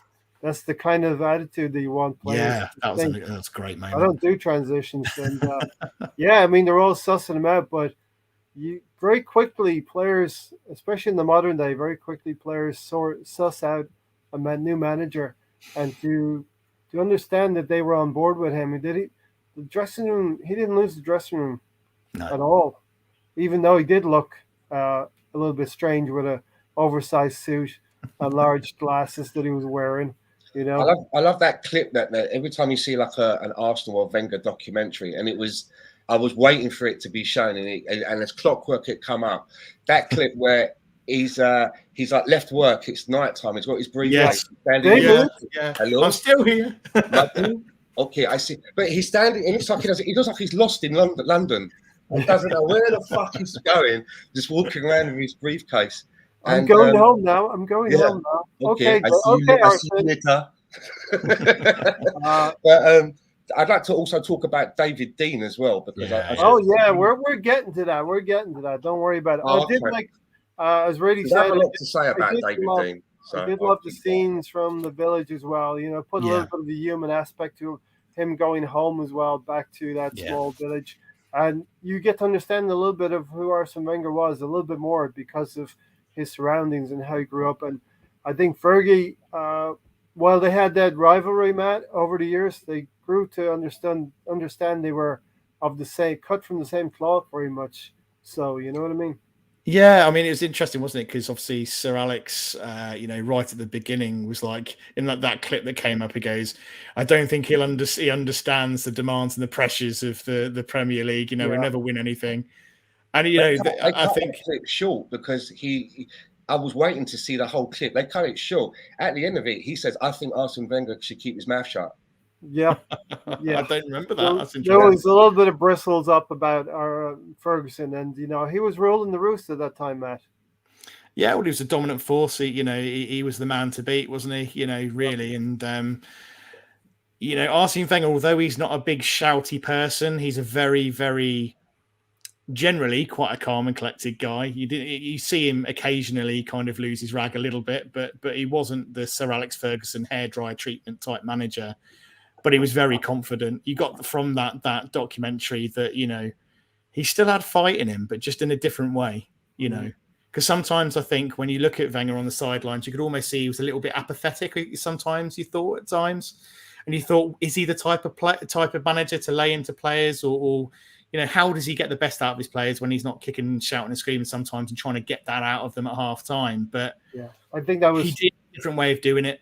I think that was part of his downfall as well. He understood that he wanted the players to sort things out, and as years went on, we didn't have the same quality, a quality of character. Maybe we had quality players, but we didn't have the quality of the character inside there of those players.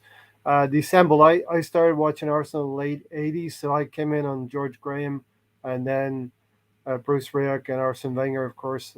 Watching Arsenal from the late '70s until he came was unreal. I think, Stan, not to age you a little bit, but you were probably started watching Arsenal a little bit before me, so I don't know if you can speak to that a little bit. The late '70s. You're probably early '80s, right? I started sort of watching towards the end of the '70s, probably about 8, 9 years old, something like that. Yeah. Players like Graham Ricks in the team, my favourite player at the time. Wenger should get the respect he deserves. I think a little bit of as well was, I think we all got to that point where it was thanks for the memories, but it is time to go. It was probably about 2011, 2013 when we lost that. For me, when we lost that game at home to Aston Villa, 3-1, I was like, oh, look, it's time to go. And he probably stayed another good 6 or 7 years past that, Stan. You got to think now as well, right? He's running a football team. There's all this talk about moving to a new stadium, which he's putting his input in there as well about the stadium, and then the banks turn around and say, right, we'll finance this. However, we need to know that Arsene Wenger's still going to be around for 5 years. I mean, that's a big decision to make. I mean, some people might have gone like, what the fuck I'm just here to manage the team, mate. I'm not getting involved in fucking construction and shit. You know what I mean? Like, that's got nothing. There's that consistency of keeping financial, the confidence that he's going to be drawing in the amount of money that's need to pay back the blooming loan, isn't it? And that shows the confidence and the level of power he had, and the experience and that level of. But it's a weird thing, right? Because you're basically then, by getting him to sign that contract, you're basically guaranteeing the manager the next 5 years, irrespective of what happens. Yeah. And that can't be a good place to be in, right? When things are going bad for the team, he's probably, only the third year through a 5-year contract, and the club are probably a little bit ham-fisted in decisions that they can do because they're beholden to the bank. Maybe by getting rid of him earlier than the 5 years would screw up whatever deals and things that they agreed to and signed in the loan. It might have caused them to somehow default on the loan in some way. So it's a very weird and unique situation for a manager to be placed in. True. Well, before we get into the David Dean stuff, I just wanted to say a couple of things. I was struck by the penalties, the how things hinged on penalties in both directions. I never realized it as maybe a Manchester United fan. I'm raging now that Van Nistelrooy didn't score that goal against us, because we're invincibles because Van Nistelrooy missed that penalty, and they're treble winners because one of the players you would put your absolute house on scoring was Dennis Bergkamp in that famous semi-final. And Presto Play said, I started supporting Arsenal because of Wenger ball when I was 12. My entire family are Man United supporters, so sorry to hear that. I carry this club in my heart till I die, and it's going to be a rough week. We got to get that win against United, but we'll get to United in a second. Any final thoughts on the actual documentary before we get into David Dean, Stan? No, I really I enjoyed it. I did get a tear in my eye. I'm not gonna lie. Even my missus was like, "What's wrong with you?" I was like, "Fuck off, leave me alone." It was that rivalry. It was that rivalry Yeah. you had with United, which is special. We didn't know if we were going to be better than them or they were going to be better than us each year. And I then mean, I tried to explain it to my missus. I said, if there was no such team as Man United, if they never existed, if they were erased, the amount of league titles that we would have actually added to what we've done, because the amount of times we came second, and there's only been a couple of points in it, a few points distance between the two of us, but we weren't. I tried to explain to her that we didn't have things like Fergie time on our side. All of these little nuances. Referees, And I've heard it come out of Gary Neville's mouth. He said that our players, the one thing that we had over Arsenal, we knew how to work the referee better than they did. He goes, and we would do it. We knew when to say things in the referee's ear, at what time to say it, and it would help us. He goes, and Arsenal didn't have that about their game. And Gary Neville admitted that they had a little bit more now, the dark arts in a way to get the results that they wanted to get if and when needed. Wenger did sell our best players to finance the stadium, and most of the players went to City. And of course, Matt Abramovich arrives on the scene, and Wenger famously says 2 years probably before it happened that we're going to go through the whole season unbeaten. The players are like, blimey, you're putting pressure on us. Yeah, he's an intelligent guy, isn't he? He's a very smart man. And he knew at that point it was, I think in his words, it's now or never, at that point, we either do this now or it's never going to happen. I think he could foresee the landscape of the game changing immensely with money coming in, with obviously where we were at with kind of financing a new stadium, Abramovich coming in. You could probably see that being replicated across the league over the next 5-10 years, which was bang on.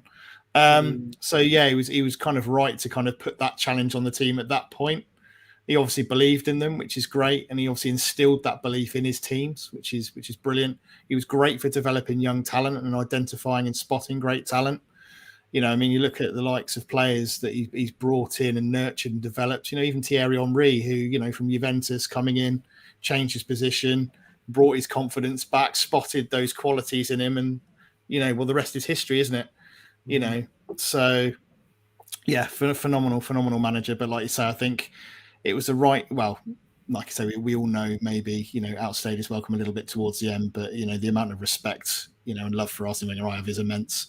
And like I say, it was emotional watching that, and I think I'll be watching it again. I think before the end of the week, definitely. Yeah. Martin Keown's told a story on a number of occasions, which I was surprised he didn't say it in the documentary, that when Arsene Wenger was appointed, he actually went up to Arsene Wenger to his face and told him that he believed that the club had made a big mistake, that he was surprised that somebody like Arsene Wenger was being given the stewardship of something so precious as Arsenal, and that he didn't think that it was a good appointment. And Arsene Wenger responded to Martin Keown by telling him to go to David Dean's office because he was getting a pay rise. Wow. Didn't we lose just one match 2 years earlier than our unbeaten? Yes, we did. I'm trying to remember. It was 1991. When we lost one or two matches. The first season that he said that we would go unbeaten, and people said that he was being arrogant. We missed one or two matches in that season, and then we went and done it the following season.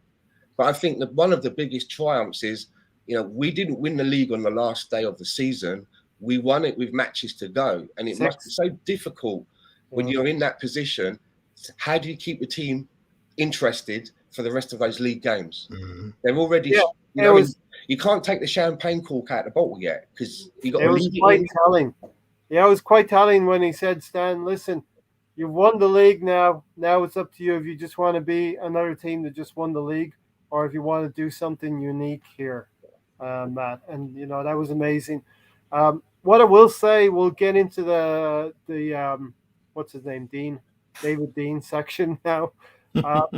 Revolutionary in appointing Arsene Wenger. He saw the landscape ahead, wanted to do something new and different. But in the course of the documentary, I come to realize Arsene Wenger really wanted to move on, and David Dean I feel similarly about them probably. But David Dean wanted him to stay, and probably for his own interests as well, if not for Arsenal's interests, Matt. Yeah, it was interesting, wasn't it, that it was actually him that kind of persuaded him to stay when David Dean was kind of being pushed out of the club. You know, they obviously had the one thing you can tell from the way that David Dean talks is obviously they have an incredibly close relationship. You know, there's a lot of respect between the two of them.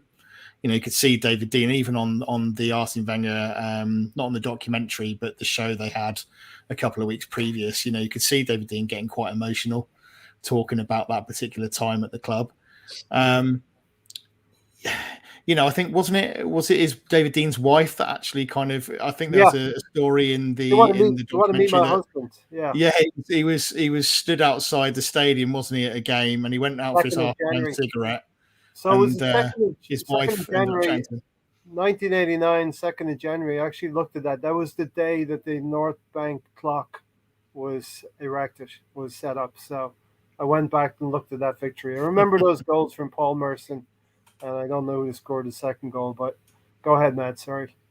No, it's just quite interesting hearing those little nuggets of information, you know, the little stories and the little factoids that you get in there. You know, he stood outside the stadium having his halftime cigarette, and obviously David Dean's wife comes and talks to him and says, "Oh, do you want to meet my husband?" And, you know, and off it goes, you know, and the rest is history. It's just little things like that. George Graham was still in charge. Little did we know we'd go on and win the league title at Anfield in '89 of that year. Stan, question: if Arsenal didn't do the move, do you think we would have won the Champions League? I think we probably had our chance. I don't know. It's hard to say. It was quite obvious that there were certain powers that didn't want us to win the Champions League because we got to the final and look how we were treated. I've never been able to watch that game back again. No, I never want to. With that sending off, it really messed things up as well for the goalkeeper. You know, circumstances conspired. But what's your thoughts then on David Dean?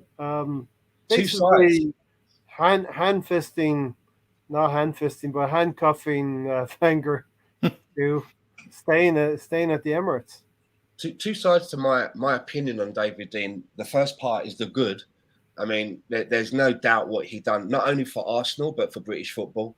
He was one of the main people involved in setting up the Premier League, creating a Premier League from the old Division 1. He was probably very instrumental. I would say Bruce Rioch probably didn't have a lot to do with bringing in Platty and Bergkamp. I got a feeling that was more engineered by David Dean. And those two toys were given to Bruce Rioch to play with. I don't think Bruce Rioch was on the phone convincing Dennis Bergkamp to leave Italy. I think got a feeling that David Dean was involved in that. So God bless him for that, and God bless him for bringing in Arsene Wenger. The bad though, and this is how I understand it, and Matt touched on it a moment ago. You said the phrase about him being forced out of the club. As I understand it, he was anything but forced out of the club. It was David Dean, when they decided that they wanted to bring in new shareholders to the club. I don't understand why David Dean would bring in more than one nominee to be the main shareholder. He brings in two. He provided the board with Stan Kroenke and that other guy, what was his name? Alisher. That's it, yeah, Usmanov, yeah. Right. Why did David Dean do that? Because he wanted to get the money back on his shares. He decided for whatever reason it was time to cash his shares in. He left the board with two hostile prospective owners that were basically involved in a hostile takeover, and it wrecked our board for years. You know, they both had a high amount of shares. Alisher Usmanov would go to board meetings, but wasn't allowed to vote on anything. He was kept out of the loop on a lot of times. I think Danny Fisman, on his deathbed, made the board promise that never make sure this guy Usmanov doesn't become the sole shareholder. And a lot of this was down to David Dean. I mean, in business, it's a terrible thing to bring two prospective owners into a company and then leave them to fight and the board to pick up the pieces. It's a very bad way of doing business. Yeah. But David Dean got to walk off with £75 million, if I remember Yeah, rightly. he got his Interesting. payday. He got his payday, and what we got in return was two rival entities on the board, Stan. And So a lot of people say, well, we wish we need David Dean to come back. Well, he cashed his shares in, and and that's up to him. He probably felt he was done with football and just wanted to sit on a yacht for the remainder of his days, sipping champagne and looking at sunsets. Maybe that's what it was. But for me, I think that he is responsible for causing a lot of the turmoil that happened in our boardroom and all that stuff with Kroenke and Uzumov. That was all down to David Dean. yeah, and a really interesting take on that, Stan. Actually, Yeah, and look, that's really interesting. Yeah, I kind of come down the same way as Stan on this one, because you got Uzmanov and you've got the Kroenkes, and neither one are going to polish the stone, the diamond that Arsenal is. They're not going to put their money in it unless they know they've got 100% control of one or the other. And the Kroenkes only had that recently in the last few years. And hopefully we're putting things to rights now in terms of how we're moving as a club, as a whole entity. But yeah, David Dean starts off pretty well in this documentary, but if you read between the lines, for me, he doesn't come out smelling of roses too much. No, I don't think so. Because he's walked off. He's like that Western where they saddle the money into the backpack of the horse, and he rides off into the sunset, Gary or Stan. I mean, this is a guy that there's no doubt that he loved Arsenal, but for whatever reason, he decided it was time to cash in and walk away. And it's up to him if he wants to do that. It's his right to do that. But I just think that the way he done it, he didn't have the club's best interest at heart. Yeah. I think he just wanted to make sure that there was definitely going to be someone that had the readies to pay for his shares. And we all want to leave the next generation, our sons, our daughters that are coming through. We want to leave them in a good financial state, and I'm sure that's what David Dean was thinking about as well. Football is a business, says Helen here. So in terms of, there was a question, Matt, would you be interested? I know Mikel Arteta has said he'd be interested in having Arsene Wenger coming back to the club in some way, shape, or form. I'll start off. I'm fully on board with this. Let him come back, and I'll let both dig into it before I say anything else. But I'm for it. Yeah, I think it's really interesting hearing those comments from Mikel Arteta. The whole inference that maybe it's now time, and it's maybe appropriate and kind of favoured that he does come back in some capacity. I think it's a good thing. I think there's been enough time now, I think, between him kind of leaving the club for him to have some kind of role here with us. I think it would be hugely beneficial. I think the fact that Arteta is open to that very publicly, he doesn't seem to be under duress to say it either. I think he's very genuine in what he's saying. Yeah. And I think that's a sign of a very confident manager. That's someone who believes in his own abilities. He's not insecure. He doesn't feel any threat from having someone more experienced and maybe better than he is coming back to the club in some capacity. He sees it as a benefit to not just himself, but actually to the players and to the wider club. I think that's a really good thing. I think that's positive. And I do praise Arteta for that, because there's a lot of managers, particularly young managers, who would be absolutely fearful for someone who's that well respected and that well loved and has such a history at the club to come back. You'd be a little bit nervous. So I think that's really positive. Personally, I think it's a really good thing. Yeah. I think it can only be good for the club. I think he can have a massively positive influence. I think, as Arteta said, it'd be a big boost for the players. He's a massive resource of information and knowledge, and that can only be a good thing. And I think it's just whether Wenger wants to do that. Yeah. It's whether in his mind he feels that it's the right thing to do. But I would love to see him back. I would love to see him back. I think he should do it. I think he should come back, and I think he would continue. We've gotten to a situation where our draw has been Thierry Henry, has been Dennis Bergkamp, has been Patrick Vieira. A generation ago probably. Yeah. And we have young players now at the club because of Thierry Henry, put us on the map, because Perez, Tony Adams, Bergkamp. Now maybe we need somebody like an Arsene Wenger to maybe say, well, Wenger's at the club. I want to go to that club as well. and be influenced and have my career be influenced that way. Going to get to you next, Stan. And so I think it's a good thing. And I think Arteta maybe has said it, but reading between the lines, maybe Arteta has said he may need some guidance here and there. Yeah. To speak to somebody older than him, because a lot of his coaching staff are actually of the same age or younger than him. So I think he would benefit as well. And I don't think Wenger would be the type that would step on the manager's toes. He's probably going to be a big figure if it would be in the boardroom, but I don't think he's going to step on the manager's toes, and I think he would be respectful. Stan, what do you think? I'd like Arsene Wenger to be involved with Arsenal in the way that Sir Alex Ferguson still appears to be involved with Man United. You see him at games, the cameras flash up there, he sat there at games. I mean, when they decided that they wanted to pull the rug out from underneath Manchester City and steal Cristiano Ronaldo and because he was going there, right? It wasn't Ole Gunnar Solskjaer that picked up the phone and spoke to Cristiano Ronaldo. It was Sir Alex Ferguson. And having somebody at our club of the stature of Arsene Wenger and the connection that he has, that's the sort of things that you want to hear that he's doing, right? You know, I don't want to hear about what he's doing day to day. And I'm sure that Alex Ferguson has some stuff that he does around the club, but you don't hear about it. The focus isn't on it. But he's there and he's playing his part. I want it in the same way for Arsene Wenger. I don't need to hear about what he's doing every single day. I just need to know that he's around, that he's been involved in making decisions. People can go to him when they have certain questions. He can start, re-networking and getting all these contacts in Europe for players and be on that side of it. And I would love him to come back and be doing work in that kind of a capacity, but we just don't need to hear about it every day and take the shine away from the team and the management and that structure. Yeah. Ray said, to be honest, I don't want Wenger back with too much nostalgia.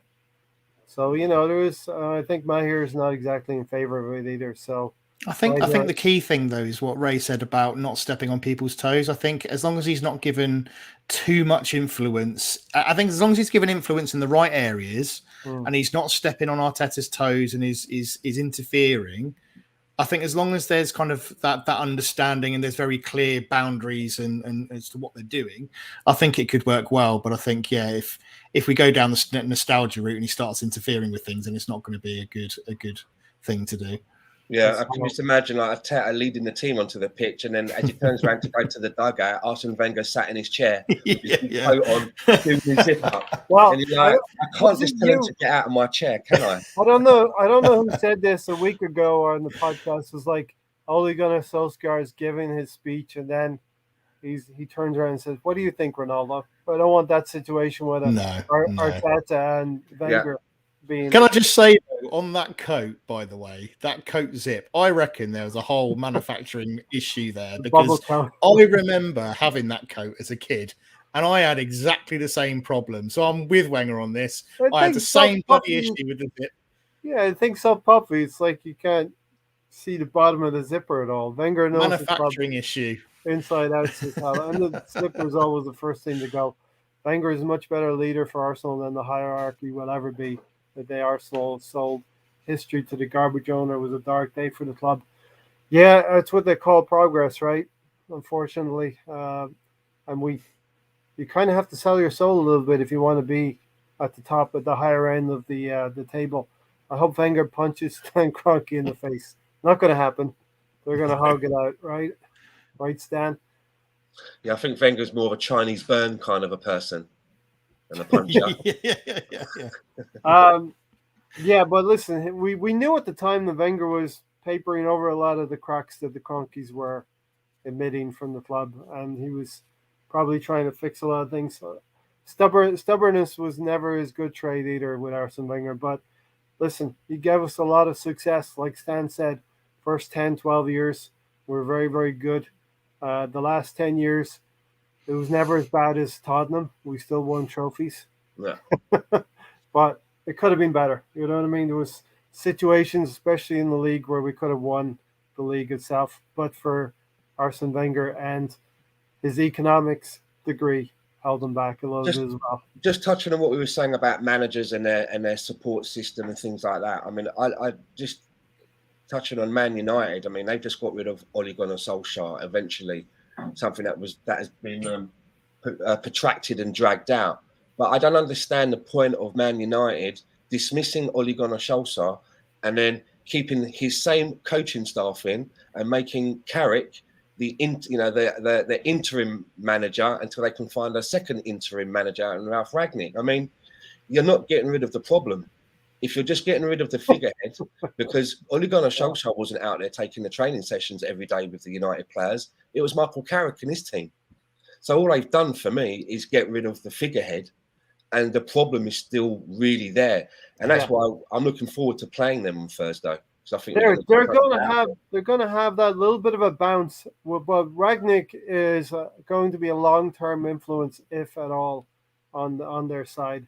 Moving to the new stadium for us was a very poor decision, but something that we had to do, Helen. Smallest stadium in the league, wasn't it? Just over 38,000 we could cram in. And you look at a team like Newcastle, they can get up to 65,000 up there at St James's Park, something like that. But they've only got 6 points, 1/3 of the season through. If you extrapolate that out, it's relegation for Newcastle, and it won't be. Well, we'll all have our own feelings on buying a club, injecting a lot of money into it, and not being able to stay in the division. We all have our own take on that. Really, that's a point. Remember when Wenger left the club, went in a different way that he didn't agree with. I think that Wenger would hold a grudge. Helen, we moved to increase match day revenue. Yeah. And to compete, I mean, that was what has Arsenal won since moving out of Highbury. Not much of great work. It's a sad fact. It's a sad fact that financially we had to move. Again, you look at that documentary, The Soul, and I mean, I was fortunate enough to go to a couple of games at Highbury, and it did have soul. It was just one of those stadiums. You can see why Arsenal fans loved it so much. It was a special place. And like you say, I kind of agree with comments around soulless bowls, soulless glass bowls. It just was a very different experience going to Highbury. But unfortunately, like you say, with the amount of money in the league, we haven't got a sheikh in charge of the club. We've got a very rich owner, but we have to be able to increase capacity, increase revenue, and we had to do it at the time. So, yeah. I'm laughing at this for you, Stan. The documentary also showed a clip of Roman, but we didn't hear a soundbite, Stan. No, nothing. No sound bites. He just smiles. That's all he ever does. He always just has that big. Yeah. When Wenger left, never. See, when Wenger left, the last thing he said to the fans was "See you soon." Well, he was going to come back as a fan, probably. Watch the end of his farewell speech. Yep. We shall see what happens. What does your gut tell you, Stan? Do you think he comes back? I'd rather have him at Arsenal than him going to another team and giving them his experience and knowledge, or just being kept in cobwebs up at the FA. The FA doing FA stuff. I don't want him messing around with World Cups every 2 years. So stop doing that, Arsene Wenger. Yeah, come to Arsenal, help Arteta. You can just put a word or two in Arteta's ear, just to fine tune. Because I think Stan, you never wanted Arteta to learn his trade at Arsenal, but it's happening. We got to help him along in every which way we can, And if he's learning his trade, you can't do much wrong than having a bit of guidance from someone like Arsene Wenger. Yeah. If he's going to tell you 10 things, there's probably a couple of things that you can forget about, but there's probably 8 really good things in there that are going to help you. Yeah, you don't want to pick up any tips on his dress sense or anything like that, right? Take some of his football now. So, do you know something about that documentary that I enjoyed seeing? Because just before it started, I was talking to my missus, and you have to remember that when he came to Arsenal back then, there was no Twitter or Facebook or anything. If you had a mobile phone, all you could do was ring people and send text messages. All we had was newspapers, Oracle, and CFAX. Yes. So there's do you remember where that bit at the beginning where he went away for a few days, and when he came back, all hell was breaking loose. Yeah, he's going to resign after 6 weeks. Rumors and things like that. Yeah. Rumors that he'd been let go and then been reassigned, and then they said that all of these photographs some uncompromising photographs were going to be released. And I remembered it when that happened at the time. And I was telling my missus about it before we started watching it. And then they showed it all again. And it was, I don't know why, but I really enjoyed seeing that again, because you got to remember, this guy had come over from fucking Japan. Nobody knew him. Nobody knew whoever the fuck that he was. And it was obvious that the media, they really had it in for him. One of the first foreign managers. Yeah. They didn't like it. It was, this isn't the way that we do People things here in England. This guy's not part of what we do in England, doesn't know about the traditions, he ain't gonna make it. And they were out to get him from day one. And I love the way that instead of cowering and thinking, oh, what the fuck am I going to do now? And, not knowing what his next move's going to be. He was out there on the steps of the fucking... Nip it in the bud. The ground, taking it to him. Yeah. When he handled that so well, didn't he? It's so professionally, but he took no shit, but in such a professional way. And I agree with you, Stan. I loved seeing how he handled that. It was just no nonsense. And then just that last final comment: "What do you have on me? What concrete do you have on me? Nothing." Well, there you are. I've got a personal life just like you. That's what he said. Like everybody, I've got a private life, but you'll find nothing. When they said there were photographs, he just burst out laughing. You know what those rags are like? Those British rags are like. Stan, that's typical British media and lazy journalism. What I like is that he nipped it in the bud almost on day one, and said, "This is not how it's gonna work." Because had they have gone ahead and printed some bullshit, Arsene Wenger appears to be the man that would have had the best lawyers in town all over that, man. And I think that they kind of realised that and thought, let's not. We're not messing with the right person here. Helen, will we win something in 5 years? We have to be perfect. We have to do what Liverpool did. We have to get the right players in, the right profile in. Liverpool did it the right way, but it came through Edwards and meticulous planning. Hopefully we're on that track, but I can't tell you if we're going to win something in 5 years. We have to be inch perfect in this environment of sheikhs and millionaires and billionaires. We can't just go out and be a City, a Newcastle, or a Chelsea. But we'll see what happens, and that's what it's all about. And we'll be here as a podcast chronicling what happens with Arsenal, good, bad, or indifferent. During this time, we have won an FA Cup that we've been podcasting here. So we like to enjoy the good times. If Leicester can win the league and Tottenham can get to a Champions League final, then anything is possible. Anything's possible. And, I'm thankful we're not in the Conference League losing to teams like Mura, which is just a new low. But anyway, listen, we'll leave it there. We will be, I'm going to take a half day, I think, on Thursday. We'll be doing stuff for the Man United game. So come over here to the Arsenal Fan Circle, join the flight crew, and we will have a podcast Thursday night as well. Because we're playing United. We're playing a small team. You know what, Stan? We beat the better United. The bigger United we've beaten. So the lesser United should be easy.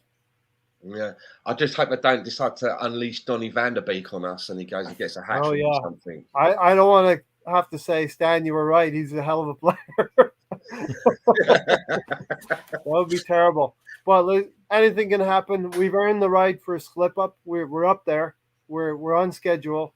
23 points from 13 games. We're on course. So let's keep building the points. I want to say thanks to Gary, thanks to Mahir, thanks to Stan, and thanks to Matt for joining tonight. I think I've got everybody in there. And thanks, of course. We're going to call all of you out there in the chats, the flight crew as well. And we'll see you on Thursday. We'll have another flight. Take care, everyone. Thanks for watching. Drop a like on the way out. Validate your boarding pass. And we'll see you. We're about to land. Take care. Come on, you